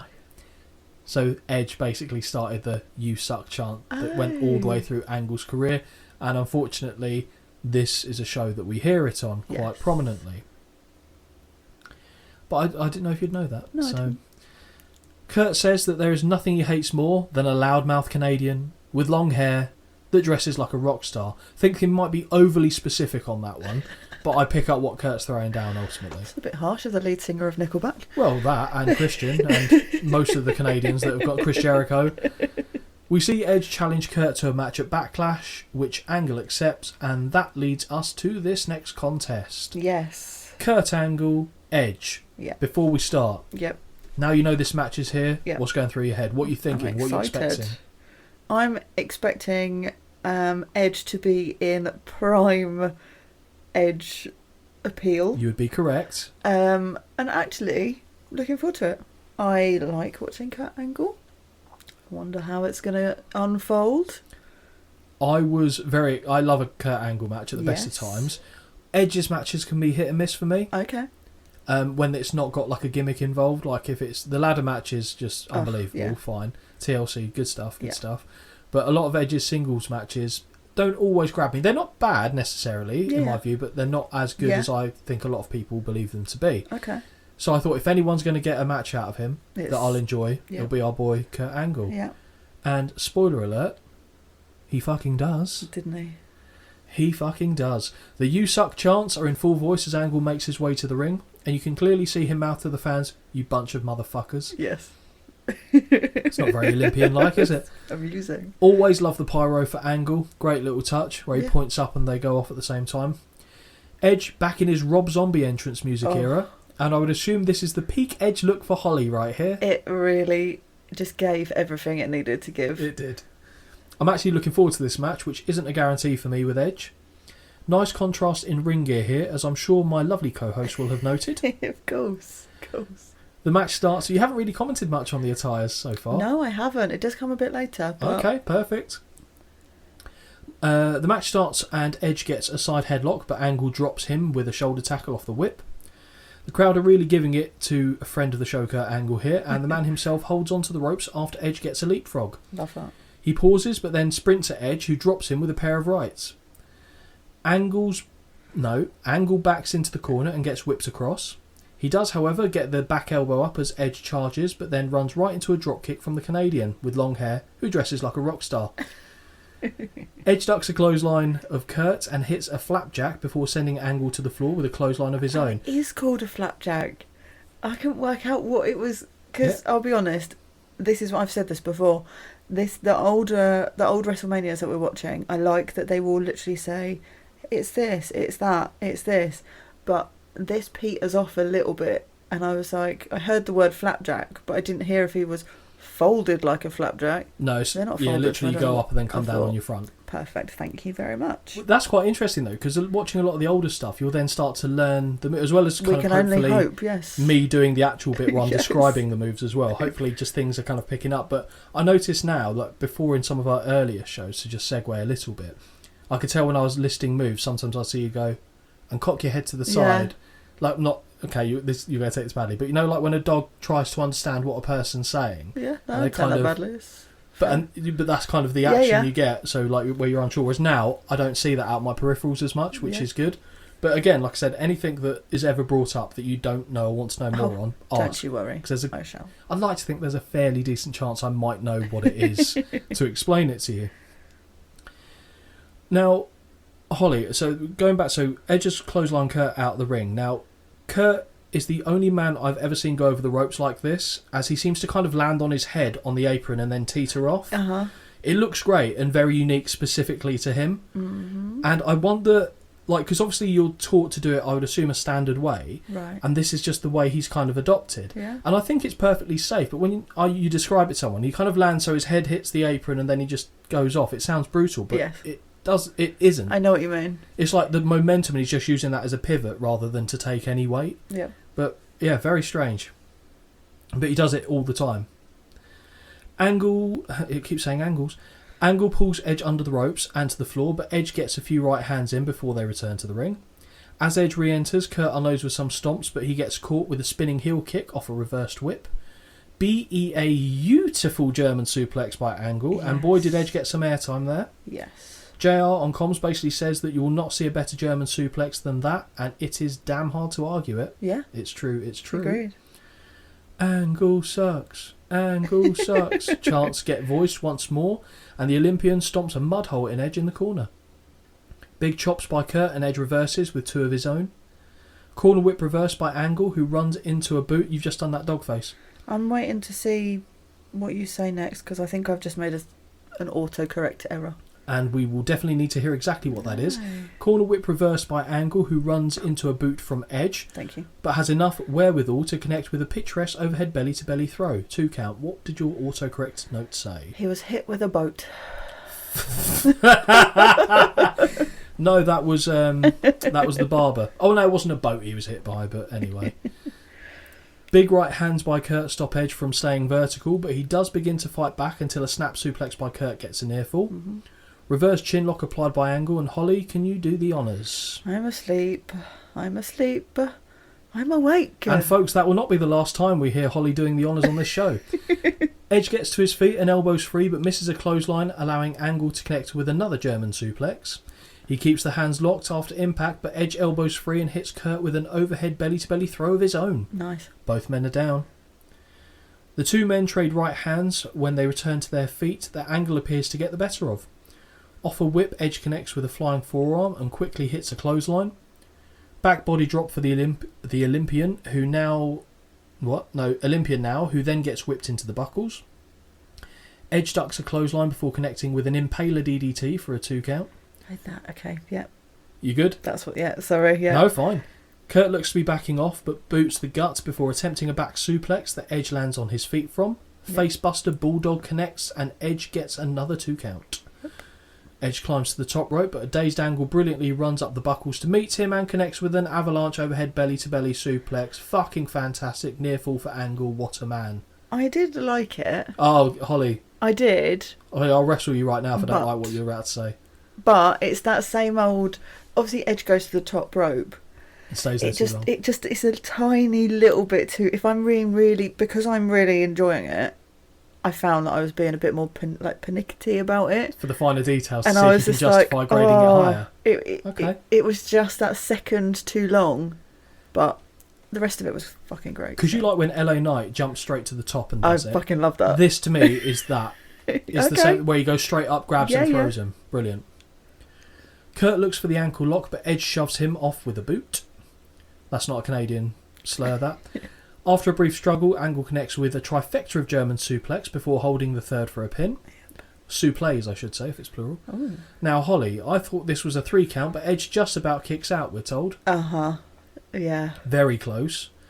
Angle slam is avoided, and Holly flinches as Edge hits a German suplex of his own that Kurt basically landed on his neck from. This really made me feel uncomfortable. Both men are down. Oh, I couldn't. They show it again. I was like, I don't know. I don't want to see it again. This was the thing I was referencing when I sent you a message, said there's definitely something that will make you flinch. That was it. Angle charges Edge, who backdrops him to the floor. The young Canadian with long hair that looks like a rock star takes flight from the top rope and lands high with a crossbody that looks like it's sucked for both men. I literally have put in here how Angle does not have whiplash here. Maybe he does, I don't know. Because Edge lands high, and I think he hurts himself in the sternum for hitting him high. But you just see like Angle's head proper like crack back. Yes. Back in the ring, and Edge connects with a missile drop kick for a near fall. Impaler DDT is avoided by Kurt, but the Angle slam that he follows with is not. 1, 2, no, Edge kicks out. Yeah. Now Kurt is pissed, and you know what that means, Holly? Those straps, they be coming down. Absolutely. Ankle lock is applied, and Edge desperately tries to claw his way to the ropes, but Angle pulls him away. Yeah. Roll through by Edge into a pin, gets a very close near fall, but before he can capitalise, Kurt levels him with a clothesline. Yes. Kurt retrieves a chair and shoves the ref aside as he looks to crown Edge, but he misses, hits the ropes and cannons it back into his own face. Brilliant. Reverse facebuster and pin by Edge, somehow only gets a 2. Kurt goes to pick up the chair, but Edge kicks him, allowing the ref to remove the weapon from the ring. Edge is setting up for the spear, but he runs straight into a punt from the Olympian, who hits a second Angle slam and gets the 1, 2, 3. Yeah. Really, really good match. Really enjoyed it. Edge is setting up for the spear. Oh no, I've just literally read the night before. The crowd chant, "You suck," as Angle leaves, and he tells them he doesn't suck, which I wholeheartedly agree with. Yes, 100%. What do you think of the match, Holly? I really enjoyed that. Literally, I've got 3 bullet points left after it, one of which is my score, but it literally said that was a really enjoyable match for me to watch. Really enjoyed that. More matches like that, please, and I'd be very happy. Very happy. Agreed. I did give it 3.75. So we didn't boundary the 4 marker, and I'll be honest, I can't tell you why. I don't know. You want to know Big Boy Dave's score? Oh yeah, go on then. 4.5. Really? Okay. I think it's over 4. Okay. I'm leaning 4.25. Okay. But I don't begrudge him with 4.5. Yeah, I mean, it's what it is, but... I thought I was convinced this would break 4 for you, and I'm now concerned thinking, what the fuck's going to break a 4-star match if that doesn't break 4 stars? Okay. I'm sure I've broken a 4. You have, but if this doesn't, I'm just thinking of other matches that I know we've got coming up that I think should or will, and I don't know if they will now. Not in this show, to be clear. Okay. Just meant in general in the podcast. There's one that hits a 4. We'll find out. No. We'll find out. Let's go. Okay, fine. Moving on to that. Sorry, but I just completely was phased out thinking, what matches have we still got left? Oh, okay, no, I know which it is. Yeah. I don't agree with it, though, still. Y2J makes his way to the ring. But it's more acceptable than another one if you'd given it. Jericho comes to the ring with a pissed off look on his face. He reminds everyone last month he was headlining WrestleMania as the champion in the highest paying position in the industry, but now he doesn't even have a match at Backlash. I mean, he's got a point. Yeah, he does have a fair point. Jericho says it's unacceptable. Kidman has had a match. Trish has had a match. And even Maven is scheduled for a match. Yes. Y2J says he has hurt his feelings. Had his feelings hurt. Not that the fans care. Jericho refers to this as the worst day of his career. He's still better than each and every one of the fans. Yeah. He says he is better than that has been Hulk Hogan. Mm-hmm. He asked the fans if they honestly believe he deserves the title shot over him. The crowd cheers, but again, he has a point. Because Hogan at Mania didn't necessarily come out on the winner's end of that. Uh-huh. Jericho, as a champion, you'd think gets a title rematch. Hasn't. Nope. So, yeah, again, everything he's saying makes it rings true. Jericho says that Hogan will not win the title ever again. He says if he isn't good enough, he isn't wanted in Kansas City, he'll just leave. Jericho tells the fans to screw themselves and makes his way back up the aisle. Yeah. In his position, I genuinely feel aggrieved myself, and I expect much of this frustration was actually probably quite real from him. Because, like you said, you've literally just headlined... Yeah, logically it makes no sense. And you're like, oh, hang on a sec, so I'm just out here to... So I think that was genuine frustration that he let come out there, which is good. Yeah, very good. And again, like I said, everything... As long as what he's saying rings true, yeah. Fine. Go back and we see Ric Flair and Arn Anderson. Don't we? And my notes have been blocked by a message. There we go, we got rid of it. And another one. Oh. And I've clicked on it and we've done badly. No, we're back. We see that Ric Flair is now wearing the referee gear and tells Arn he'll be calling the match right down the middle so the best man wins. Perfect. American Deadass storms into the room and looks Flair up and down without saying a word, pausing at the WWF logo on his shirt. and pointing a finger at him. The insinuation being that Flair had better not fuck up later. Holly, for background, Taker and Flair had just had their match at WrestleMania 18, so there was a storyline-wise a lot of bad blood between the two. Okay, fine, right. Now this is the match I think you might have been referring to a moment ago. Eddie Guerrero versus Rob Van Dam for the Intercontinental title. Yes, this made me excited. And me too. Now, Holly, I think we can agree on this. I expect that both of us were very pleased to see that these two are squaring off against each other. Very much so. Two top wrestlers with excellent attire in the primes of their careers. Yes. Before the bell sounds, the champ walks towards Eddie and does the classic Rob Van Dam taunt, which Guerrero greets with the right hands, and we are now underway. And even before this, this is really unimportant. When Eddie does his entrance, he stands on the ropes. Do you see him almost slip off? Yes, I did. I did see that. Tickled me. He kind of loses his footing and then kind of looks down, doesn't he? Yes, and then RVD's music for this is, one of a just the pinnacle of. This made me very happy already. I really liked his Pantera song in ECW though. Okay. But both of these songs are good. And yet his TNA one, fucking atrocious. Oh, don't listen to it. Okay. I'm going to make you listen to it at some point. Oh, good, thank you. Van Dam fires back, but Guerrero reverses a whip, and we see the champ counter a backdrop attempt by going over backwards, and a standing leg lariat drops the challenger. Just lovely. But within 10 seconds, I went, how the fuck am I going to write this down? Again, I can't have any sympathy for that based on my note taking. Yeah, I know. Rolling monkey flip by Van Dam that sends Eddie sailing across the ring. And when I say sailing, I mean the man was on a luxury yacht cruising around the Maldives fucking sailing. He went miles. Love it. Absolutely love it. I hope I do this match justice, actually, with the notes thinking about it. So any of the good ones, I want to make sure I nail it. Spinning heel kick by Van Dam gets a 2 count. After they trade rights, Guerrero catches a kick and connects with a dragon screw leg whip. Eddie works over the champ in the corner with rights and a couple of select shots to the knee. RVD with a corner whip and follows up with a running shoulder charge, backflips out and narrowly avoids a clothesline from Eddie. Yes. Guerrero runs Van Dam back first into the corner and once more unloads with a beatdown. Van Dam connects with a flurry and a variety of kicks, the final being a spinning back kick that gets a near fall. Just all of this so far is top tier for me. Another high kick leads to a 2 count before Van Dam hits a very odd looking jackhammer that also gets a near fall. It's like he kind of tries to float over as he's doing it. Yeah. I think actually they made a reference here where in the previous match with Bradshaw and Scott Hall, JR says, Bradshaw's floated over. And King went, Bradshaw doesn't float over anything. And he went, see, JR, this is a float over, which I thought was actually quite a good touch. Body slam by Van Dam, who leaps to the top rope but is cut off by Eddie. Guerrero joins him up top and looks for a superplex, but instead we see Van Dam counter with a super guillotine over the top rope. Yes. The champ goes up top once more and hits a leaping side kick before following up with a modified version of Rolling Thunder. 2 count from Van Dam. Funnily enough, the only move of Van Dam's that ever makes me wince, which is mad when he does so much mad stuff, is the top rope side kick because he lands on one leg. Yes. At some point, I do watch this now and I go, oh God, like, something's going to get dislocated. He's really going to injure himself. Yep. But because he's got such a good rebound, or he'll roll out of things, or he's just phenomenal. Yeah. Absolutely phenomenal. RVD looks for a suplex, but Guerrero counters with a small package for a near fall. Second attempt at suplex is now reversed into an O'Connor roll for a 2 count.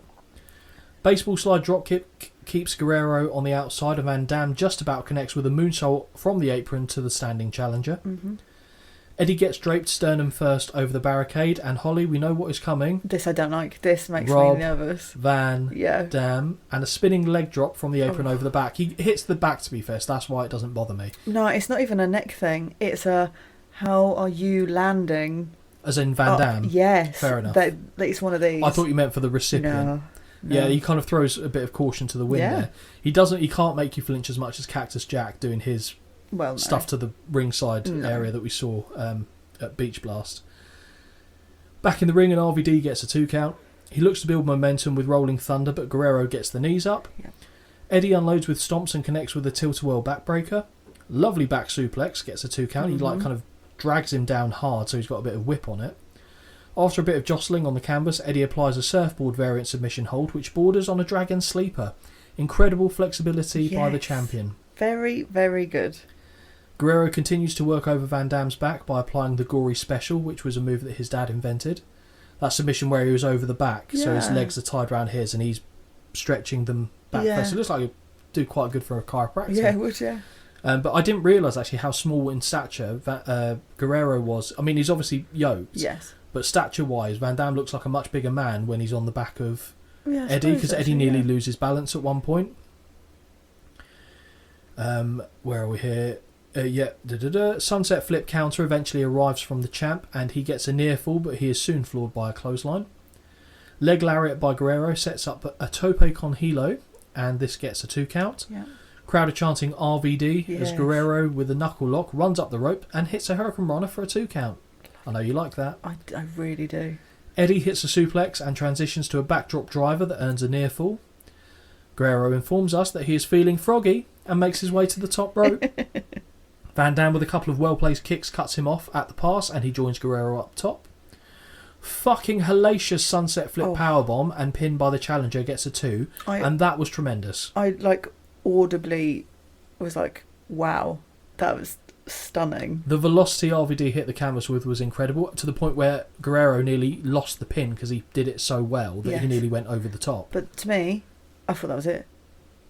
Genuinely thought that was it. And who could have blamed him? No. Eddie sucks chant breaks out as he looks for a powerbomb. Van Dam flips out, landing on his feet, and catches a leg of Guerrero before hitting the trademark step-over spinning heel kick. Mm-hmm. Eddie rolls to the floor and grabs the IC belt before returning to the ring. That's the theme of the night, going to retrieve something and coming back. Of course. He looks to ring the bell of Van Dam, but is stopped in his tracks and has the title yanked from him, which causes referee Tim White to take an errant shot and hit the deck. Yeah. The champ looks to check on the ref, and when he returns is hit with a neck breaker on the title, and a picturesque frog splash follows for the 1, 2, 3. Eddie Guerrero is the new Intercontinental Champion. Yeah. Yeah. Tell me more. Oh, phenomenal. Absolutely phenomenal. It gets me every time is these bloody finishes, but it's only because that's not how I would have wanted it to finish. I obviously would have liked RVD to retain. Of course. But I'm not mad at it. I've literally put, that was a match. Thanks for that. But that was a match. No, I was being a dick. Quick paced, high flying, but strong. Like this, you can still see how freaking strong these people are. Yep. This is what I love. This is the wrestling that I could sit and watch for hours. So yeah, 4.5. 4.5. 4.5. Okay. Dave's score 3.25. Get in the bin. 3.75 for me. Okay. It was good. I know I get match. excited because this is my kind of wrestling that I love. But it's mine too, but I prefer the match before it. Okay, fair. But certainly wasn't a bad match. I just don't think it's quite 4-star. So that's why I've gone 3.75. But it was very good. I enjoyed it. I give it a higher score than Dave did. And I was surprised when I saw that. I thought I was going to be less than both of you guys. I knew you would like You knew I'd go high on I did, this one, surely. JR and King on commentary. We hear JR tell us that The Scorpion King is a great movie. Fucking atrocious. And that went, what? Don't even pretend like it's a good film. I like the movie. It's an awful film. I like the movie. It's awful. No, I like the movie. Oh, I liked the Mummy that came before it and all that jazz, and then they did this one, and I was like, absolutely not. No, I like The Scorpion King. I'm not even saying it to be ironic. I quite liked it. Fine. But I was also 11. You were about 20 at the time or something, weren't Fuck off. But at this time, yes, this would not have been the sort of films that I'd want to have watched. But I remember... I have fond memories of this. You're going to feel bad now. You booed me for that. Because it's the only time that I ever got taken to the cinema by my grandparents and watched it for my birthday. No, I don't feel bad. That's cute. My grandma's dead, Holly. Jesus, show some respect. Give over. She did, sadly. Very sorry. So yeah, we hear JR tell us that The Scorpion King is a great movie, and that when that he plans on seeing it again this weekend. That I don't agree with. He also informs us it's the highest earning film release in the month of April in the history of motion pictures. Just looking at your face. I'm saying nothing. JR and King urge fans to go and show their support by going to watch the film. I mean, I saw it. There you go. In the cinema? Wank. Or did you see it on VHS? Oh, so you did go and see it? I saw it. My dad took me. Ah, what a man. No. Stone Cold. I'm not picking at that scab on this show. This isn't the show for that. No. We get the Stone Cold and Undertaker package. Yes.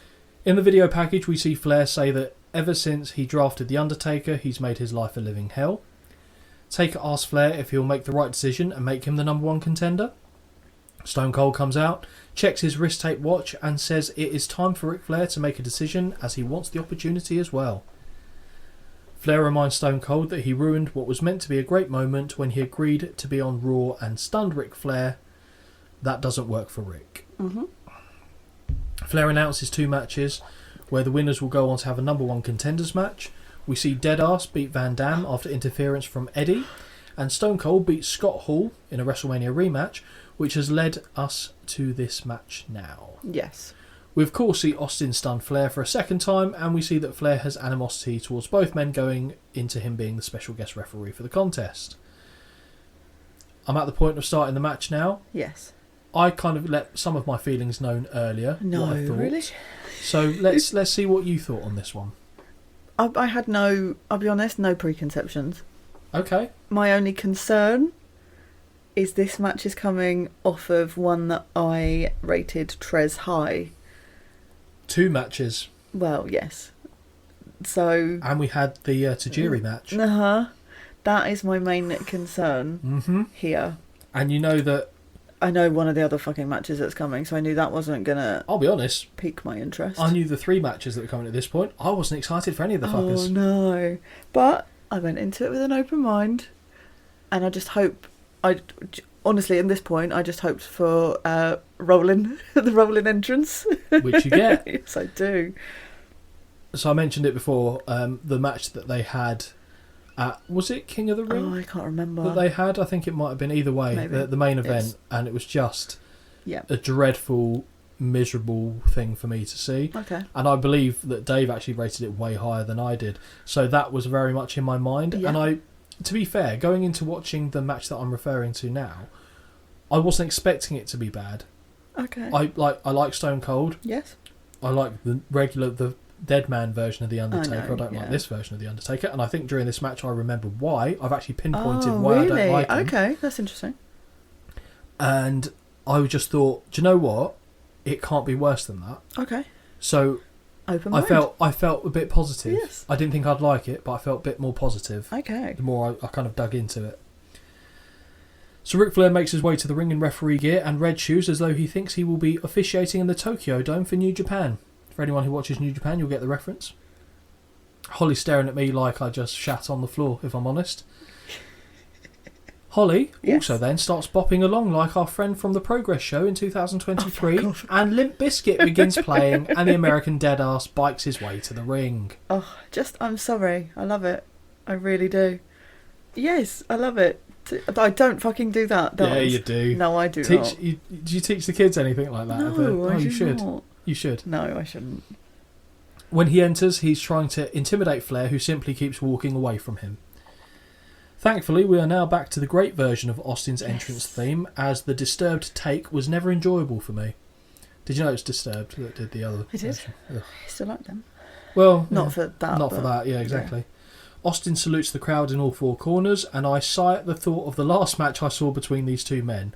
This has to be better, surely. Please. Okay. Stone Cold immediately irritates me by only removing one sleeve of his jacket, but does finish the job before they touch, thankfully. The 2 men go in for a great stare down, I have to admit. This isn't the borderline chicken shit Austin from before, when he looked concerned about the dead ass squaring off with him and then said, "The only reason I didn't attack him is because you're in the room," to his wife, which was fine. What chants are in full voice, and I would like to take this opportunity to correct myself from the Rebellion episode where I got some details muddled up in my story. Oh, okay.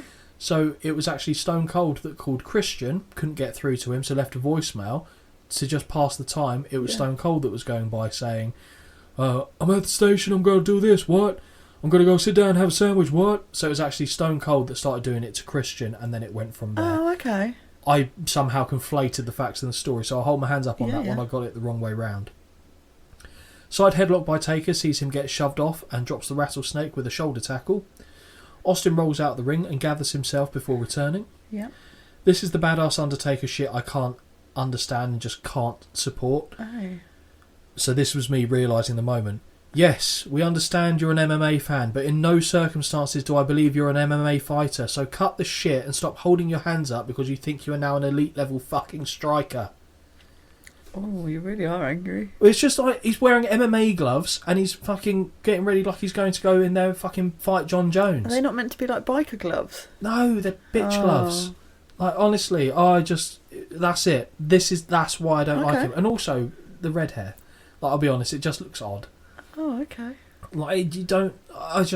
No, but it's mainly this. It's him fucking bopping along like, oh, I'm the purest striker in the... Get fucked, honestly. Go back to the Dead Man. Go back to the Dead Man. We like the Dead Man. We feel safe in the Dead Man environment. This offers me nothing. Oh, you're so angry. I'm so angry. But it's fine. I've got it out of my system now. It's quite nice, I'll be honest. It's quite nice for you to be angry about something. It's probably turning you on, to be fair, isn't it? Didn't deny it. Okay, so I've covered that. And that is the last time I get angry in this match, I think. So. Okay. Stone Cold with a side headlock this time, and he gets pushed off. This to me looks comedic. Okay. Because Undertaker is so tall, Stone Cold's not short. No, I think he's about 6'2". But putting someone that tall in a headlock, it just looks funny. Like, it doesn't work for me. It just looked amusing. Get it? Stone Cold with a side headlock this time. He gets pushed off, but he can't knock Taker down off the shoulder tackle. Instead, the goof starts bouncing around like he's ready to strike purely. So mad. Austin checks... I lied, that was my last bit of anger. Austin checks the time on his wrist tape watch before dropping to do some press-ups, which was unexpected yet brilliant. I fucking love it. Honestly, even if this match... At this point, I thought, even if this match is shit, there's going to be stuff in here that I'm going to find funny like this, so I'm okay. That bit I liked. Uh-huh. So that... Because I was immediately angry when I realised what it was. I saw this and then I laughed, so I was okay. It levelled me off. Side headlock by Taker... Oh no, sorry, I was right. Side headlock by Taker, who knocks Austin down with a shoulder tackle, but then gets dropped shortly after by a wild right hand come clothesline. I don't quite know what it was. No. Austin drops to one knee and flips him off, and I'm now open to enjoy this match. Love that. Let's see how it goes on from here. Austin teases a test of strength, but as Taker reaches out, Austin just flips him off, which is great. Yes, so good. And Taker goes, fuck! And walks off out of anger. The pace quickens as Austin hits a hip toss, arm drag and drop toe hold in short order, and transitions to a Fujiwara armbar as he woos. Austin is winning me over here. Yeah. Stone Cold works over the dead ass's arm with knees and shoots a half Nelson pin for a 2 count, which was nice. Yes, it was. Standing hammerlock is broken in the corner and Taker fires off a cheap right on the break. Austin turns the tables and opens a Stone Cold Butcher's countered with discounted chops as they start flying. Corner whip, but he runs right into a big boot and clothesline that sees Taker get a 2 count. Standing arm lock by Taker, who now looks for old school, which hits, and I didn't overly get annoyed, which is progress. Oh, that's interesting, because that I saw and I thought, oh, it's not going to be annoyed by that. He did it at a quick enough pace where he went, I'm climbing up to done. Where not the, now I'm going to start climbing. Okay. I'm still climbing. Because it was quicker. Now I'm going to... Mm-hmm. Yeah, it was a little bit... Same thing with the Randy Orton DDT. If you're going to do it quick. Okay. That seems to be what most of my ex-boyfriends thought, I'll be honest. And future, don't rule it out. Bodes well that speed impresses you. 2 count for the biker. Thez press by Austin off a whip reversal, and he follows up with rights and a multiple bird flipping elbow drop for 2, where he starts rolling. Oh, I love that. Yeah. Taker gets clotheslined over the top to the floor, but he drags Austin out after him and sends a fan home with Austin's nipple as a souvenir as it gets chopped into the 3rd row. Back in the ring for a moment, but Austin clotheslines dead ass back to the floor. Spanish announce table is met by Taker's face on 3 occasions, if not more, before they again return to the ring. Funny moment where Austin resets the top of the table for the announce team to make sure they're still happy. Oh, okay. You're about to ask me something there. Yeah, but we're not there yet. Okay. Sorry. As he goes to the apron, a big boot from Taker drops him hard. Back at the announce table, and now it is Austin's turn to bounce his head off it. Austin twice blocks his head going into the stairs and fires back with rights that send Taker into the fans. Now, here's a question. Go for it. What was the stipulation of this match? It was just special guest ref. Yep. So they should have been counted out by this section here. Yes, but if we're going by that logic, so should every match that Stone Cold and Taker ever. But I'm just. But yes, they should. It wasn't. I thought I'd missed that there was like a Falls Count Anywhere or do whatever the fuck you like match. No, certainly not that. Okay. I'm all for that as a stipulation. Do whatever the fuck you like match. Yeah. Yeah, I think that would work. I'll bring that I think in. AEW do some of them. Do whatever the fuck you like. Austin continues the rights in the crowd and adds in a choke for good measure. Mm-hmm. Back to the ringside area and Taker gets bounced face first off the English commentary table this time. Stone Cold looks to pile drive Taker on the floor, but his back dropped onto the mat for his troubles. Yep. It's a classic Austin spot. Yeah. Not sure why he decided to do this, but Taker smashed Austin's head off his own bike. Tentative one, isn't it? Yeah, it's true, but I don't want to. Like, I wouldn't smash someone's head off the car. Like, no, neither would I. But I wouldn't have a wrestling match. Something else. Yeah. We also now see Scott Hall and X-Pac have appeared at the top of the R-Way as Austin tries to fire back, but it's cut off. Yeah, this confused me because before you see them, you focused on the ring and all you can hear is boos. And I was looking like, what the fuck am I missing? And why are they booing? And even, I'm sure obviously he does it on purpose, but like I think it's Undertaker looks as if to go, what the fuck's going on? Yeah. And he sells it very well. Mm-hmm. Very well. We then get a Holly-approved X-Pac sucks chart. Yes. is given voice at their arrival. Flair has no authority here, as not one instruction has been listened to as he asks the men to return to the ring. Taker keeps popping Austin on the nose and is tearing away at his face as Hall and Pac slowly amble towards the bike. I thought they were going to nick it, I'll be honest. I thought that would have been a good angle. Yep. Austin is draped face first down over the apron and takes a leg drop to the back of the hip. No. To the back of the neck. And I'll tell you why I put to the back of the hip.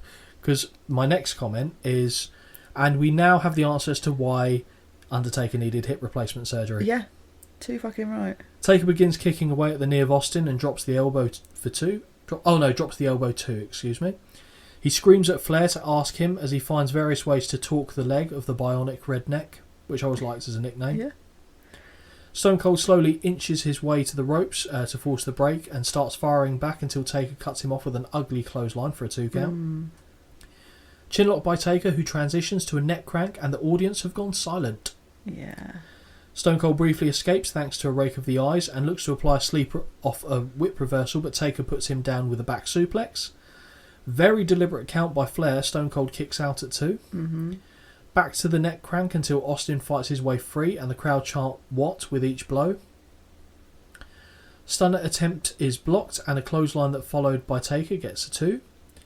Now we see the forearm of the big men. Big men? Well, Scott Hall's there. Now we see the forearm of the big man get grinded into the face of the rattlesnake. Yeah. Austin is staggering around but manages to offload a series of right hands until Taker goes airborne and hits Austin with a flying clothesline for a 2 count. You don't like that, do you? No. I do, but I understand actually why you don't like it. I think I mentioned it in WrestleMania 8. Yes. I said when he was the zombie-ish undead character, that was the only quick move he had, so I liked it. Yeah. Here it just looks stupid. It would be more impactful if you just planted your feet and levelled them. Okay. Imagine if Bradshaw's finishing move was a diving clothesline instead of a clothesline from there. I understand. I do get why you don't like it, but I just think it's impressive. But after a brief choke, Taker removes the top turnbuckle padding. So we know what's going to happen there. Oh, we do. Corner whip is reversed and Taker's back hits the exposed steel, and both men had the same idea and took each other down with a pair of clotheslines. Mm-hmm. Flair looks confused and doesn't count. Yeah, he just looks around, doesn't he? He goes, okay. It's like, you've been in matches, Rick, you know what happens. Stone Cold with a series of right hands in the corner, which turns into stomping a mud hole and walking it dry. Yep. Crowd are getting louder now. Also, I notice on commentary, they do make a point of saying, well, yeah, Ric Flair's an excellent wrestler, but he's never been a referee, so he's not going to make right decisions all the time. Nice little touch to kind of excuse any faux pas that happen. Austin charges into a back elbow but slips out of a tombstone attempt. Taker gets whipped into Flair, who sells like a true referee. Yeah, this didn't... you know how I feel about this. Did you not know, actually, though? Sorry to cut you off. No, please go for it. When you got the referee gear on, I know what you're going to say. Yeah. Embody everything referee. So the fact that you've been a fucking wrestler for God knows how long, someone literally runs into you and you act like you've been knocked out. Yes. Livid. Yep. Livid. No, it's just that's and it. Actually, he didn't annoy me up until this point. He was very... I know he didn't call some stuff. Some stuff. That's the point. But he didn't get in the way. Do you know what I mean? Like, for me, it was a bit forgettable that it was him, and I was like, I'm fine with that. Here, fucking pissing me off. Stone Cold. Sorry, no, I'm angry. Fine. I knew that was going to annoy you. Before Stone Cold connects with a stunner and makes the cover. No referee to count though, and Austin pulls him to his feet. Mm-hmm. Big time low blow by Taker, who is signalling for the chokeslam, which connects. 1, 2, no. Austin kicks out. The big man has now retrieved a chair again, so someone else going out the ring to get something, and brings it into the ring as we hear Flair go, no, no, no, no, no, no, no, and takes the weapon from Taker, allowing Austin to return a low blow of his own. Big boot by Taker gets a 2 count. Austin reverses a whip and drops Deadass with a spine buster for 2. Get up, you son of a bitch! Austin flips the birds at Taker, but is shoved into Flair when he looks to hit the stunner. Flair goes down again. That one is minorly better, because at least when Austin runs, he's got an arm up, and you think, okay, that's so maybe, but honestly, it's fucking ridiculous. Sorry, I don't know why it really annoys me. Taker uses the opportunity. I actually thought the first one was better. Taker uses the opportunity to bounce the chair off Austin's head and make the cover for the 1, 2, no. Austin kicks out again. Taker signals this will be the end as he draws his thumb across his throat, but Austin hits a clothesline out of the blue for a near fall. Austin looks for a dragon sleeper, which is actually, I remember Taker started doing this as a submission move at the time, but Taker runs him into the buckles. Yeah. He misses with a wild chair swing, and Stone Cold begins firing off right hands and corner stomps. Now Austin has the chair, and Flair tries to stop him. No such luck, but the rattlesnake turns right into a big boot and drives the chair into his own face. Yeah. Taker makes the cover, and Flair misses that Austin's leg was over the bottom rope in counting the 1, the 2, the 3. Taker is the new number 1 contender for the Undisputed title and will be going up against the winner of the main event. As the match ends, Take signals to Austin he's going to go on and win the title and flips him off for good measure. Stone Cold takes exception to that and hits a stunner, which obviously cues his music to start. Yeah. Yeah. You know the rules. I know. Late Attitude, or just in the Attitude Era in general, if you hit a finisher, your music is going to be played. Of course. When you're so far up the card. They're not going to play jobbers music. Yeah. Holly, what do you think? I'll be honest, I actually enjoyed it. Okay. Because it was... I don't think it was too long. I thought it was alright. Flair didn't get too involved, apart from those... Do you know how long this match was, by the way? No. 27 minutes. Was it? Yeah. Then for me that's good, because it didn't feel like it was 27 minutes. The one at the end felt like it was 4 days long. And wasn't as long as this? Nope. Absolutely not. You know what? I didn't mind it. I did not mind it at all. The content of it, is it great? No. The comedic value, was it good? Yes. Therefore, I gave it 2.5, which is very fucking generous. Not for Big Dave, 2.5. Shut up. Are you fucking serious? 2.5 stars. The thing I also, just some points though, NWO, what was the point of them? Because they just walked away. Yeah, I know. I don't know. And they walked away off camera as well, and I was a bit like, okay, cool, fine. Teasing for something that I don't know if it ever came, to be fair, because like I said, Scott Hall was gone within a month. And then my last comment is, who's got the beers? And we didn't even get to see, because they throw them in, don't get to see it, because then we go backstage. We do. I enjoyed this match more than their last one. Yeah. Because I gave that what I don't know. What I gave that, to be fair, it wasn't good. And I don't oppose 2.5. I think I'm with you and Dave on it. It did feel long, but it wasn't annoyingly long. Yeah. Okay. The comedy really helped break it up for me from Austin. Yeah. And I think it might be the dynamic of it was face Taker against heel Austin last time, so that it didn't feel quite right, whereas this one worked. Yeah. So for me, I'm fine with the 2.5 as well. Yeah. And it restored my faith. So the next time I see one of their matches, I hope I don't see one anytime soon. Yeah. I won't be as concerned. One before we go into the backstage bit. I've written a thing here, and I know I didn't finish what I was writing because it then went into Flair being whatever happens next. But I was in my head, I was looking at Austin, and I was like, I talk about his gear, and I'm like, to me, it's not funny either, because there's other people that's the same. But for someone that to me is so iconic to wrestling, his gear is so basic bitch. But I think that makes it iconic. Exactly. And then I thought about it and I was like, no, it works for other people too. Goldberg. Right. Well, he wears the same thing. Yeah, it's not where my head went, I'll be honest. Are you thinking old man Goldberg? No, I just went to Triple H, I'll be honest. It's very similar. As in, like, it's just pants. There's no... The Rock. Yeah, and it works. So basic, but it works. I just got upset with thinking of you putting Triple H in the same pantheon as Stone Cold. Yeah, it's the only person I could, in that moment, think no, of it's an example. He's wearing the comparison. Same gear, but Like, Goldberg... all these other... Yeah, fair. But all these other people that have all this, you know, elaborate gear. And I'm like, actually, when you think of some of the you know, people... Some of people's probable Mount Rushmores of wrestling, say, for example... William Regal. It's just pants. It is just pants. It's basic. Hulk Hogan, just pants. Just pants. Coloured pants, but just pants. Just pants. So that's my little just pants. That's a shirt design right there, isn't it? Just pants. We've got that, and who gave him the fucking whistle? I think that'll be the first two shirts we do. Backstage, we see Jonathan Coachman interview Ric Flair. So as Ric Flair heads back, he's asked by the coach if he saw Austin's foot on the ropes. Basically saying, "Are you dumb?" was the question there. Flair asks him what he's talking about, and Coach leads him to a screen where he can show him what just happened. Yeah. They should do this more often. It's like I VAR of wrestling. Really like that. Nature Boy sees the footage and shakes his head. Coach asks him what he has to say now that he's just seen what transpired, and Flair just says, "Oh shit," and walks off. Perfect response, though. Perfect response. Speaking of perfect, the next match for Holly. I'm just going to say the title of it, and then I'll let Holly go on her little rant. We've got Billy and Chuck with their stylist, personal stylist Rico, who's a former... Well, no, we'll get into that. Versus Al Snow and Maven for the WWF Tag Team titles. Now, before I go into that story, which I actually should have written down as a proper story, but I haven't. What went through your head? I'll be honest, I've been fucking waiting for this music. You look so good to me. It's so good.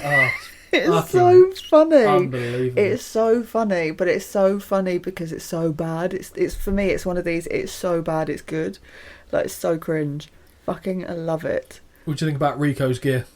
It's very tight. I've only made a comment about the fact that his sideburns gave, what's his name? Wes Borland? I think that's his name. I did write it down. The guy from Limp Bizkit. Okay. He's a guitarist. At this age, I remember him having massive sideburns. Mutton chops, yeah. And I was just like, well, this is interesting. Did you know that Rico is, and I think he went back to being a police officer in New York? Really? Yeah, I believe that was his gig. He also, I think he did a lot of self-protection and self-defence training. Oh, cool. To a lot of the officers as well. But yeah, he was a law enforcer, and he's got this overly flamboyant camp gay character, basically. So it's quite diametrically opposed to what you'd traditionally think of. I think with Billy and Chuck in general, it's such a... In the modern day and age, it's such a dicey topic to try and dissect, isn't it? But obviously they're playing up to the fact that these guys are basically in love with each other because they're, you know, and they try and dress alike, they twin a lot, etc., etc. But ultimately, when it came to them having their civil ceremony, they went, "Oh no, we're not actually gay. We're just..." And like, how would you try and get your way out of that one? So, where to begin with Billy and Chuck? I assume you remember them as a tag team. I know you do. Do you remember the wedding that they went to have on SmackDown? Such a mess. Yeah. On SmackDown, as they were going to get married, they confirmed they weren't gay, and Eric Bischoff revealed himself to have been the minister under all the prosthetic makeup. As Billy and Chuck then started fighting with Rico, who turned on them, and 3-minute warning hit the ring and attacked Billy and Chuck, as well as Jamal hitting Stephanie McMahon with a Samoan drop. Whilst I'm on the topic of 3-minute warning, because Rico briefly managed 3-minute warning, do you remember who comprised of 3-minute warning? Oh, God, no. So it's Rosie and Jamal, but do those names mean anything to you? Oh, you're going to test my brain here. So Rosie became a superhero in training with Hurricane at one point and became the big guy. Also happens to be, he's passed away now, but also happens to be Roman Reigns' older brother. Oh. Yep. Didn't know that. Yep, so he's Roman's older brother. And Jamal, you probably, if you look at his face and you go back and look now, you'll go, of course it is. He went on to become Umaga. Fuck off, it is it? Yes. Oh my gosh. So both of them now passed away. Wow. And I believe Umaga was Rikishi's brother, so he's the Usos' uncle. Wow. So they were bloodline reps. Of course it is. Oh. Bloodline representatives. Yeah. Put a little bit more colour on this match, as it were. Opposing the champs, we have the Tough Enough head trainer Al Snow and co-winner of Season 1, Maven. And I remember watching this season, so I knew who he was. There you go. Holly, I know you know who Al Snow is, but do you also remember Maven? And you've just I do, answered that I for watched me. Tough Enough because he won with Nydia. He did, yes. And we mentioned her in a previous episode as well. We don't get Jamie Noble, though, this time. Do you remember Maven's greatest moment in wrestling ever? No. Look forward to the Royal Rumble 2002, is all I'll say. Is it a botch? No. Oh. Is it actually decent? It's potentially one of the best eliminations in Royal Rumble history. Really? Ever. Okay. It's unbelievable. Like, I almost get goosebumps thinking about it. Okay. Because I remember seeing it at the time, and I would have been 13 when I saw this, and I went to myself, fuck off. Oh, okay. Before the match is officially underway, as soon as the challengers enter the ring, they're jumped by Billy and Chuck as the bell sounds. A pair of corner reversal whips sees Billy leapfrog Chuck, but run into a Maven clothesline as Snow drops Chuck with the right hand. Really good. I really like that. Really like it. The champs take a breather as Snow dons one of their bandanas and does what I assume was meant to be feminine poses. It did make me smile, though.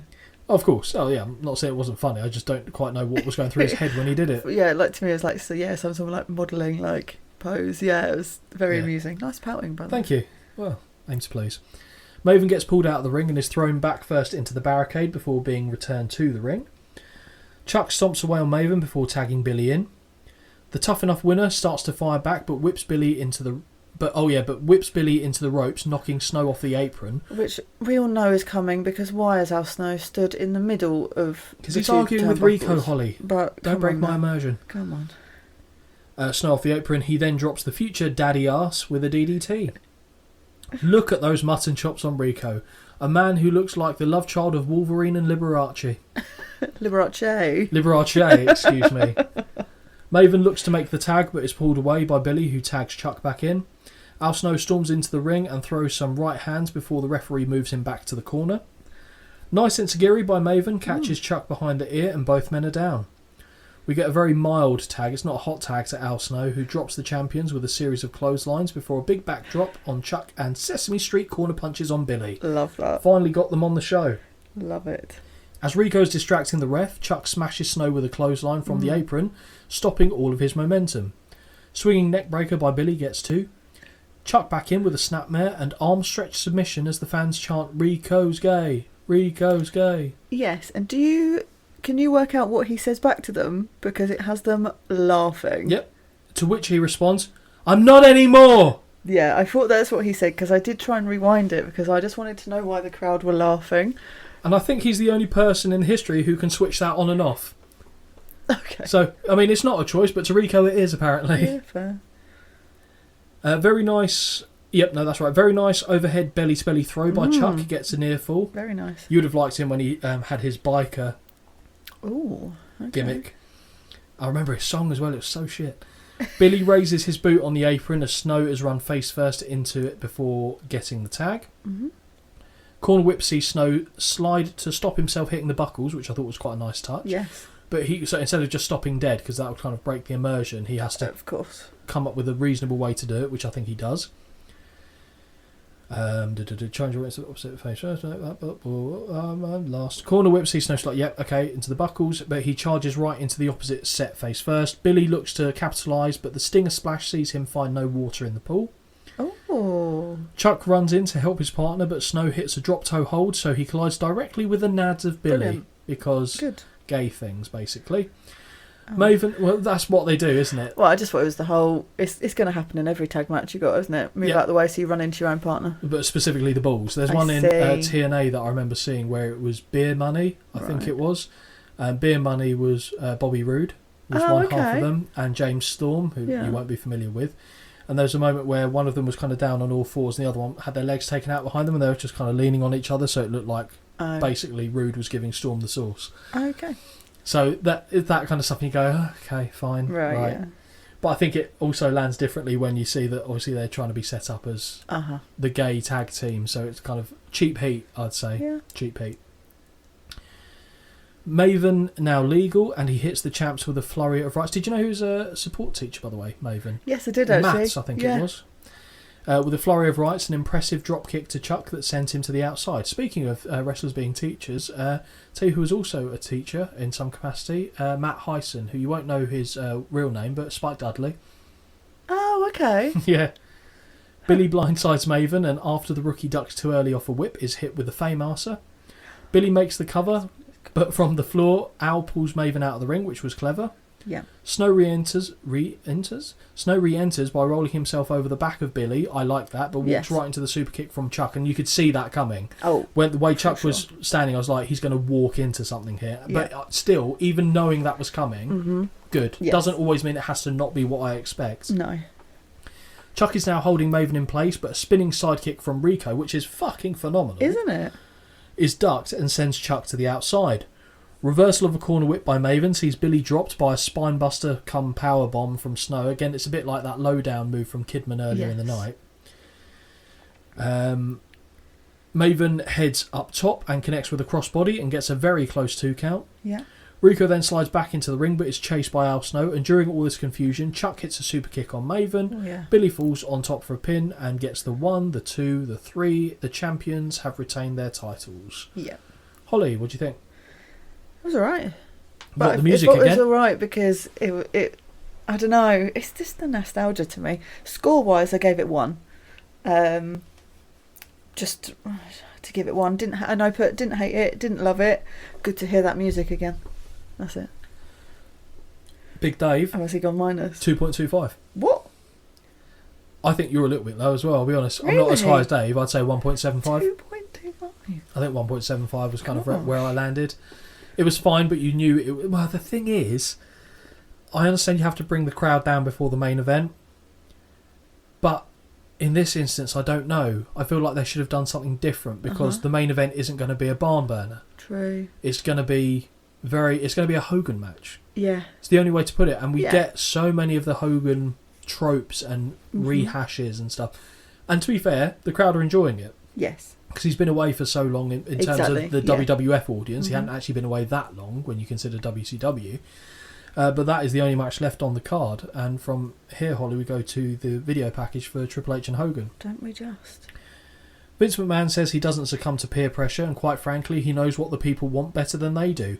If ever there was a sentence that summed up Vince McMahon's perspective on wrestling fans, that was it right there. I know what you want more than what you think you know. Yeah. It's just ludicrous talk. Hogan says that he shouldn't... Hogan says he thought it didn't get any bigger than WrestleMania 3 when he slammed Andre, and that nothing would be bigger than WrestleMania 18 against The Rock. But nothing is actually bigger than the Undisputed title. The fans brought Hulkamania back, and if they think he deserves a shot, then brother, he's going to give it to them. Triple H says nothing will get between him and his Undisputed title, and that Hogan isn't immortal, he's just a guy that he needs to run through. And Triple H would run through a few guys in 2003 and 2004, but he's not quite there yet. Main event of the evening, Triple H versus Hollywood Hulk Hogan for the WWF Undisputed title. And Holly, how excited were you? Tell me. So excited that my first note is, how is there half an hour left? But a lot of it was used up with entrances, because there were full entrances, that VT package, and the end. Yes. So actual wrestling content-wise, there wasn't actually that long time-wise. Thank God. But, yeah, I don't know. I really tried to be open-minded here because I was just Hogan for the millionth time. And also to me as well, you're putting him against Triple H, which to me just is, it goes in that box for me, which is just, this is not believable. Why? It's just not. Size-wise, they're not too different. I know, but wrestling-wise, how do I explain this without sounding like a bellend? I actually don't quite know what you're trying to articulate, so I can't help you. All the Hogan matches I've ever seen, I like them because it's the theatrics. It's in the era. Yes, at that time. But take it out of that time, I don't want to see a leg drop and big boot. A big boot, and that's it. I just don't. So I couldn't get excited for this So he one. hasn't adapted to the time? For me, personally, no. I think that's fair. But watching the old WrestleManias, brilliant. To me, it's reliving the nostalgia. Mm-hmm. So I don't mind it, but you do have to kind of go, oh yes, I need to remember that this is a finisher. Yes. But I understand where you're coming from. Yeah. Triple H, I don't think, is outside of the realms of the type of people that Hogan would have worked with back in the day. I mean, look at the Ultimate Warrior. No, I know. Like, if you put them together at the same time, it would have... Yeah, to me, it would have like been if this exactly the had same headlined as... WrestleMania 8. This would have been a better WrestleMania 8 headliner exactly. than what we but got. Bring it into 2002, it just, for me, didn't... I get it and I understand it, but it just... I think that's fair. Interest wasn't piqued because of it. No, I think that's a perfectly valid point. And also, it didn't start off on a good foot for you either. No. Because Holly is immediately saddened that we don't have Real American playing, but this is the WWF version of Hollywood Hogan, and we get the Voodoo Child rip-off song for his entrance here on the network. It's literally my second point. But, Makes also, me have you sad. noticed something? He comes out first. Yeah. They don't break my cardinal sin rule on the show at all. Yeah. So every champion comes out second, which is right. I'm trying to make sure that that isn't the... No, it's not! Chuck and Billy came out Bastards! first, Yeah, you're right. Yeah. I think I was just too busy writing notes on Billy and Chuck at the time to spot it. But yeah. Yeah. But Hogan should come out first because Yes. he's the challenger. Yes, and actually there's a camera angle that comes when Triple H does his, the water spit. And actually it's so good. Yeah. And it's Hogan in the background and Triple H doing this thing, and I can't remember who says it. It's either King or... I think it's King, actually, and he says it's literally like the older lion just watching the young lion, and I was like, actually, that's a really good analogy. They reference that analogy I a lot liked in the show it. about the new leader of the pack Yeah, coming up to... I quite liked that. But it's the old lion actually returning to the stomping ground because he wants his pack back. Mm-hmm. That's what it actually... Or the pride back, I should say. And pride in every respect of that word. I also think this marks the first time that we have seen Hogan enter first in any one of his matches. Huh. And it's fitting, it's against early noughties Triple H. Yeah. Because Triple H is the guy. Absolutely. Hunter will have loved the fact he got to come out second against Hulk, but I agree he should. He's the champion. Yes. I don't need to say much about the game's entrance, as Holly has said it all before. He drenches the front row in water, and Holly gets a little drenched herself. Mm-hmm. JR and King keep bigging up the fact that it will be the greatest comeback of all time should Hogan leave with the title after tonight. The two men have a very good stare down before Earl Hebner shows both champion and challenger the belt. JR believes that both men have a great deal of respect for one another, which I'm pretty sure Triple H probably told them to say before he went out there for the match. Or maybe Vince on the headset actually probably made sure that they said. And we get a collar and elbow to start things off, and Triple H overpowers Hogan and shoves him into the buckles, not once, but twice. Ooh. Yeah.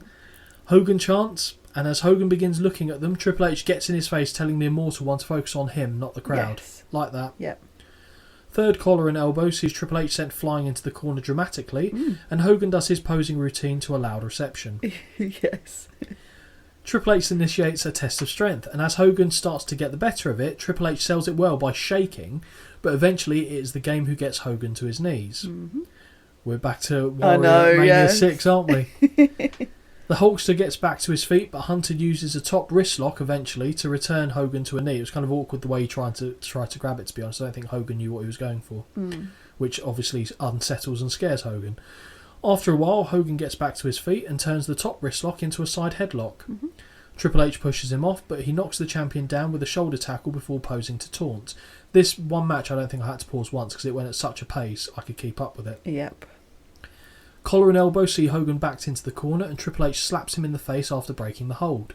Hogan rushes forward, but the champ kicks him to the gut and follows with a beatdown in the corner. The game chokes Hulk in the corner before resuming the beatdown. However, a reversal of a corner whip sees Triple H bounce into a back body drop and two clotheslines follow. Now it's Hulk's turn to provide a corner beatdown, and he opens the Immortal Butcher's counter as he unloads chops before Sesame Street corner punches commence. Yay. Hogan ducks too early off a whip, and the champ elbows him to the back of the neck.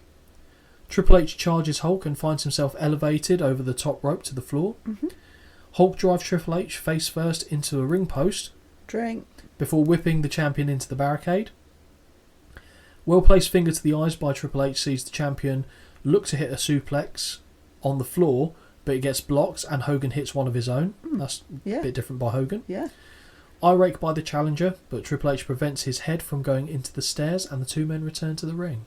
This was another one, obviously, the 10th match of the night where I thought, are we allowed to walk around and is it another do whatever the fuck you want match? Yes, it is.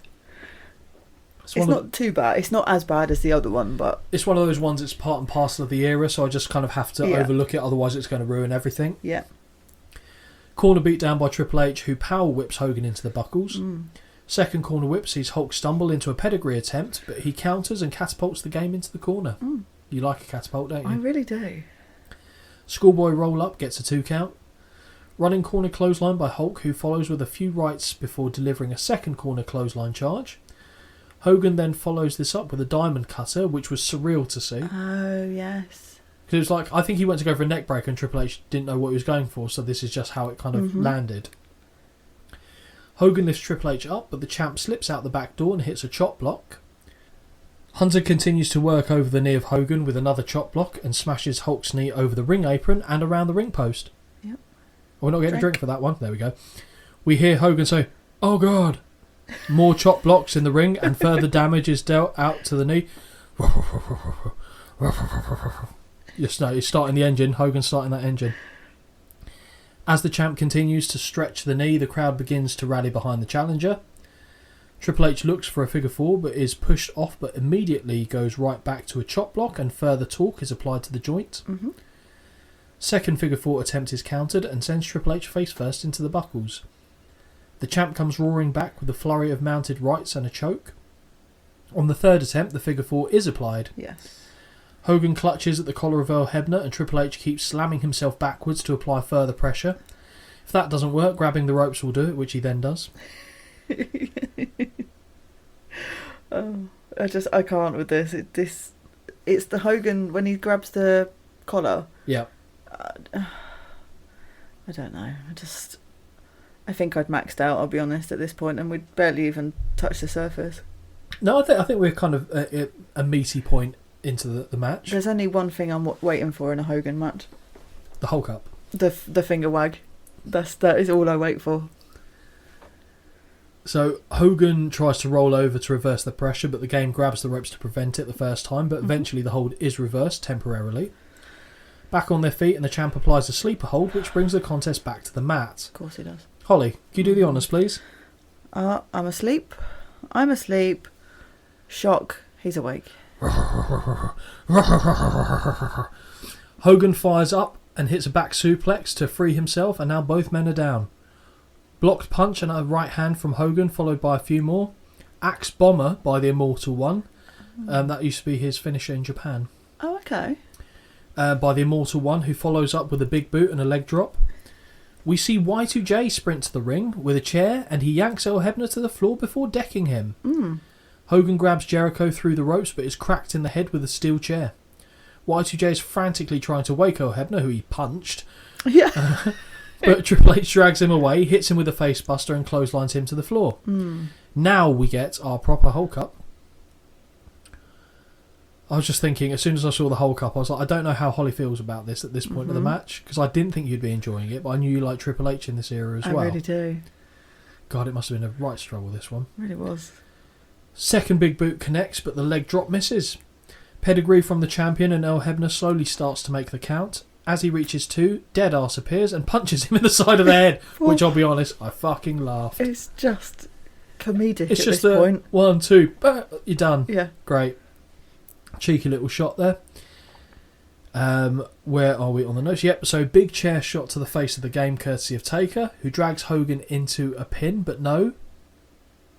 Sorry, I'm going to ask you a question. Yep. Does Triple H blade here? But looks quite vicious, but it could just be because he's so sweaty as well. It's because the adrenaline's going, the temperature, the plasma's just going to come a bit more freely. Okay.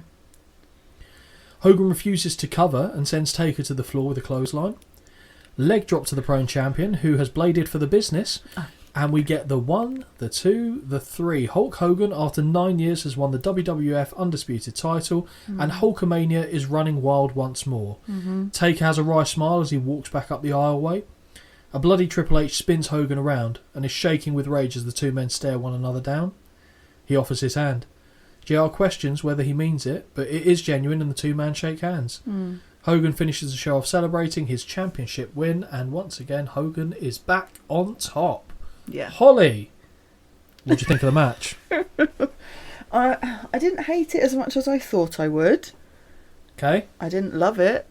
No, that's fair. Absolutely. I don't know. It's a bit...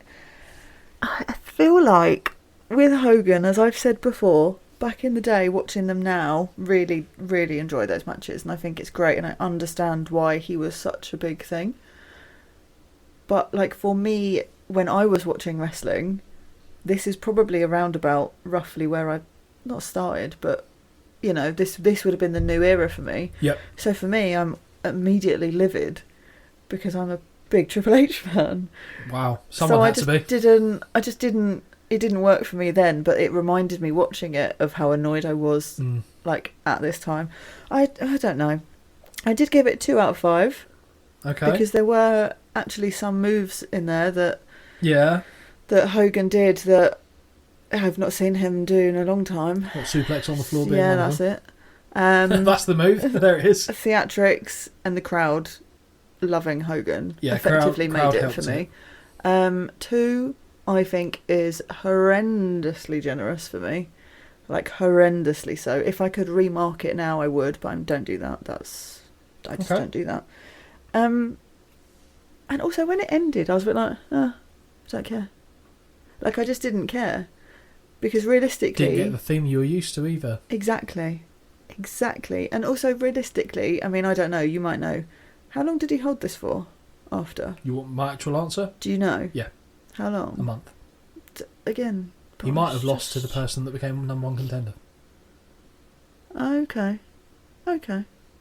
But yeah, so I don't know. So if we get to Judgment Day 2002, we'll see that match. Okay. And if you want to see Holly, the worst chokeslam in the history of professional wrestling, watch that. That's the match. Oh, really? God awful. Okay. So Big Boy Dave gave it 1.25 stars. Okay. I want to say 1.5. Yeah. I can't. 2 is fantasy. I'm aware it's overly generous. But I feel like because of the crowd and everything, the moment at the end, I'll go 1.5. Yeah. So I'm not a million miles off Dave. And that is pretty much the end of the show as a whole. Yes. So, well, it is the end of the show. There's no more matches, just in case anyone was expecting something else. What did you think of the show overall? That obviously you picked. Yes. You happy with your choice? Yeah. Where did you land with it? It's just nostalgia for me. This is the era for me of, I guess, enjoyment. Of enjoyment? How dare you enjoy it? No, but you know what I mean? Like, it takes me back. I gave it a 7 out of 10. Because for me, there was, when I scrolled back and looked at the matches and the points I'd given some of the matches, there were some phenomenal matches for me on this card. So 7 out of 10. And I did think, should I go back and look at others and see how it rates in my listings? And I thought, that's not a job for now. That's a job for another day. We'll do that down the line at some point. Yeah, but I really liked it. And if I didn't think the content was amazing, there was something in it that I found entertaining. Yep. If that makes any sense. Yeah, no, I get that. For me, the main event brought down what the show would have got as a score for me, but I give it a 7. Oh, so I think it would have been 7.5, maybe 8 if it had been a good main event. Yeah. Because there were 3 matches on the card I really enjoyed. Yeah. Edge and Angle, great. Tajiri and Kidman, great. Yeah. And then we've got the RVD Eddie Guerrero RVD. Yeah. Very good. Yeah. That was enough. Yeah. That was enough for me, so I'll give it a 7. One of the better shows, I think. And this one of the shows that we've actually agreed with a score on as well, because we don't often do that. No, we don't. So what we tend to do before we do one of our recordings, partway through the week, our editor Jamie will kindly upload a post to say what the show we're going to be reviewing is up there, and basically saying anyone who wants comments read out about the show specifically. And to be fair, if it's like a show behind, I'll try and look back in the archives and see if we've got anything to add, and I'll read it out in the episode itself. So we did get one from the recent post. It's from again, if you want like your name reading out, that's fine. Just pop it at the end of the comment here. Obviously, I haven't got that, so I'm just going to go by your YouTube username. It is from 305 LFX. A couple of things I will say. I think they've mistakenly conflated a couple of cards from 2002 because what he's referenced here doesn't necessarily happen in this show, but does happen around this time. Yeah. He said 2002 was a solid card. Stone Cold Steve Austin versus Taker contender match was great. Yes. I don't know if I'd say it was great, but it was certainly better than the last one we saw. And as it was a 27-minute match and I didn't get angry, apart from that moment where I realised why I don't like The Undertaker, that's fair enough. The finish with Taker pushing Stone Cold's foot from the rope and Red Shoes Flair counting the 3. He spotted the red shoes on Flair as well, so I respect that. I think that was actually a tribute to a US-based referee from the territorial days. Oh, okay. Rather than Red Shoes, which is a Japanese referee who wears red shoes. Okay. He says about Brock Lesnar taking a nasty chair shot. He didn't take it at this show, but he absolutely did mash the Hardy Boys. And as we said, Jeff Hardy was the perfect opponent to take Brock Lesnar's first match. And he says he enjoyed Kidman as well around this time. The Kidman Tajiri match again, we really enjoyed. So thank you very much for your comments on that. Yeah, really good. Again, this is what we plan to do at the end of our show. So any other people that comment on stuff going forward, it will get read out. Yeah. If you don't want to do that, you can obviously do it by email as well, which Holly's got the socials lined up and she'll confirm to you in a second. And you can suggest shows on there and then give us a full breakdown. So if you don't want to put it on YouTube, you can do it through Gmail. And Holly, if you wouldn't mind sharing that with the listeners, please. Yep, Gmail is wintwicepod@gmail.com, and then you've got the other socials as well. So you've got Instagram, YouTube, TikTok, all wintwicepod. Yes. So and we'll be going back to the March Through the Manias journey. Oh, yay. And it's going to be a very low point, this one. Okay. WrestleMania 9, fortunately it's the same length as WrestleMania 8, so it's about 2 hours 40, I think. I'll make sure I've got the Freddos in. Yes, and Prosecco. God help you, you'll need the Prosecco. There is one match from memory. I've started watching the show back for the recording, but I haven't got to any of the actual in-ring action yet because there's so much to write about outside of that. Oh, okay. But there's one match that's okay. Okay. But the rest is good. I'm not. So excited. But I think there's so much for your... This sounds rude. So much for your brain to take in that you'll be...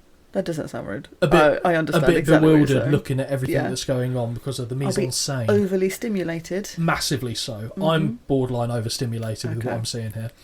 And that will be our next episode. So again, Jamie will put up a post on there. Anyone who's got thoughts on that show, please do write in and let us know. And I've, like I said, lined up a little treat for that one. So we've got something to look forward to. Lovely. I know what it is. Jamie knows what it is. Oh, well, I'm the only one that doesn't know. Correct. That's cheeky, that is. So, thank you everyone for listening. 25 episodes deep now, so... I know. Episode 26, that's practically half a year at this point. Yeah. Still loving life and going strong with it. So, thank you everyone for listening. Hopefully you've enjoyed and you'll tune in for the next one. Bye. Bye.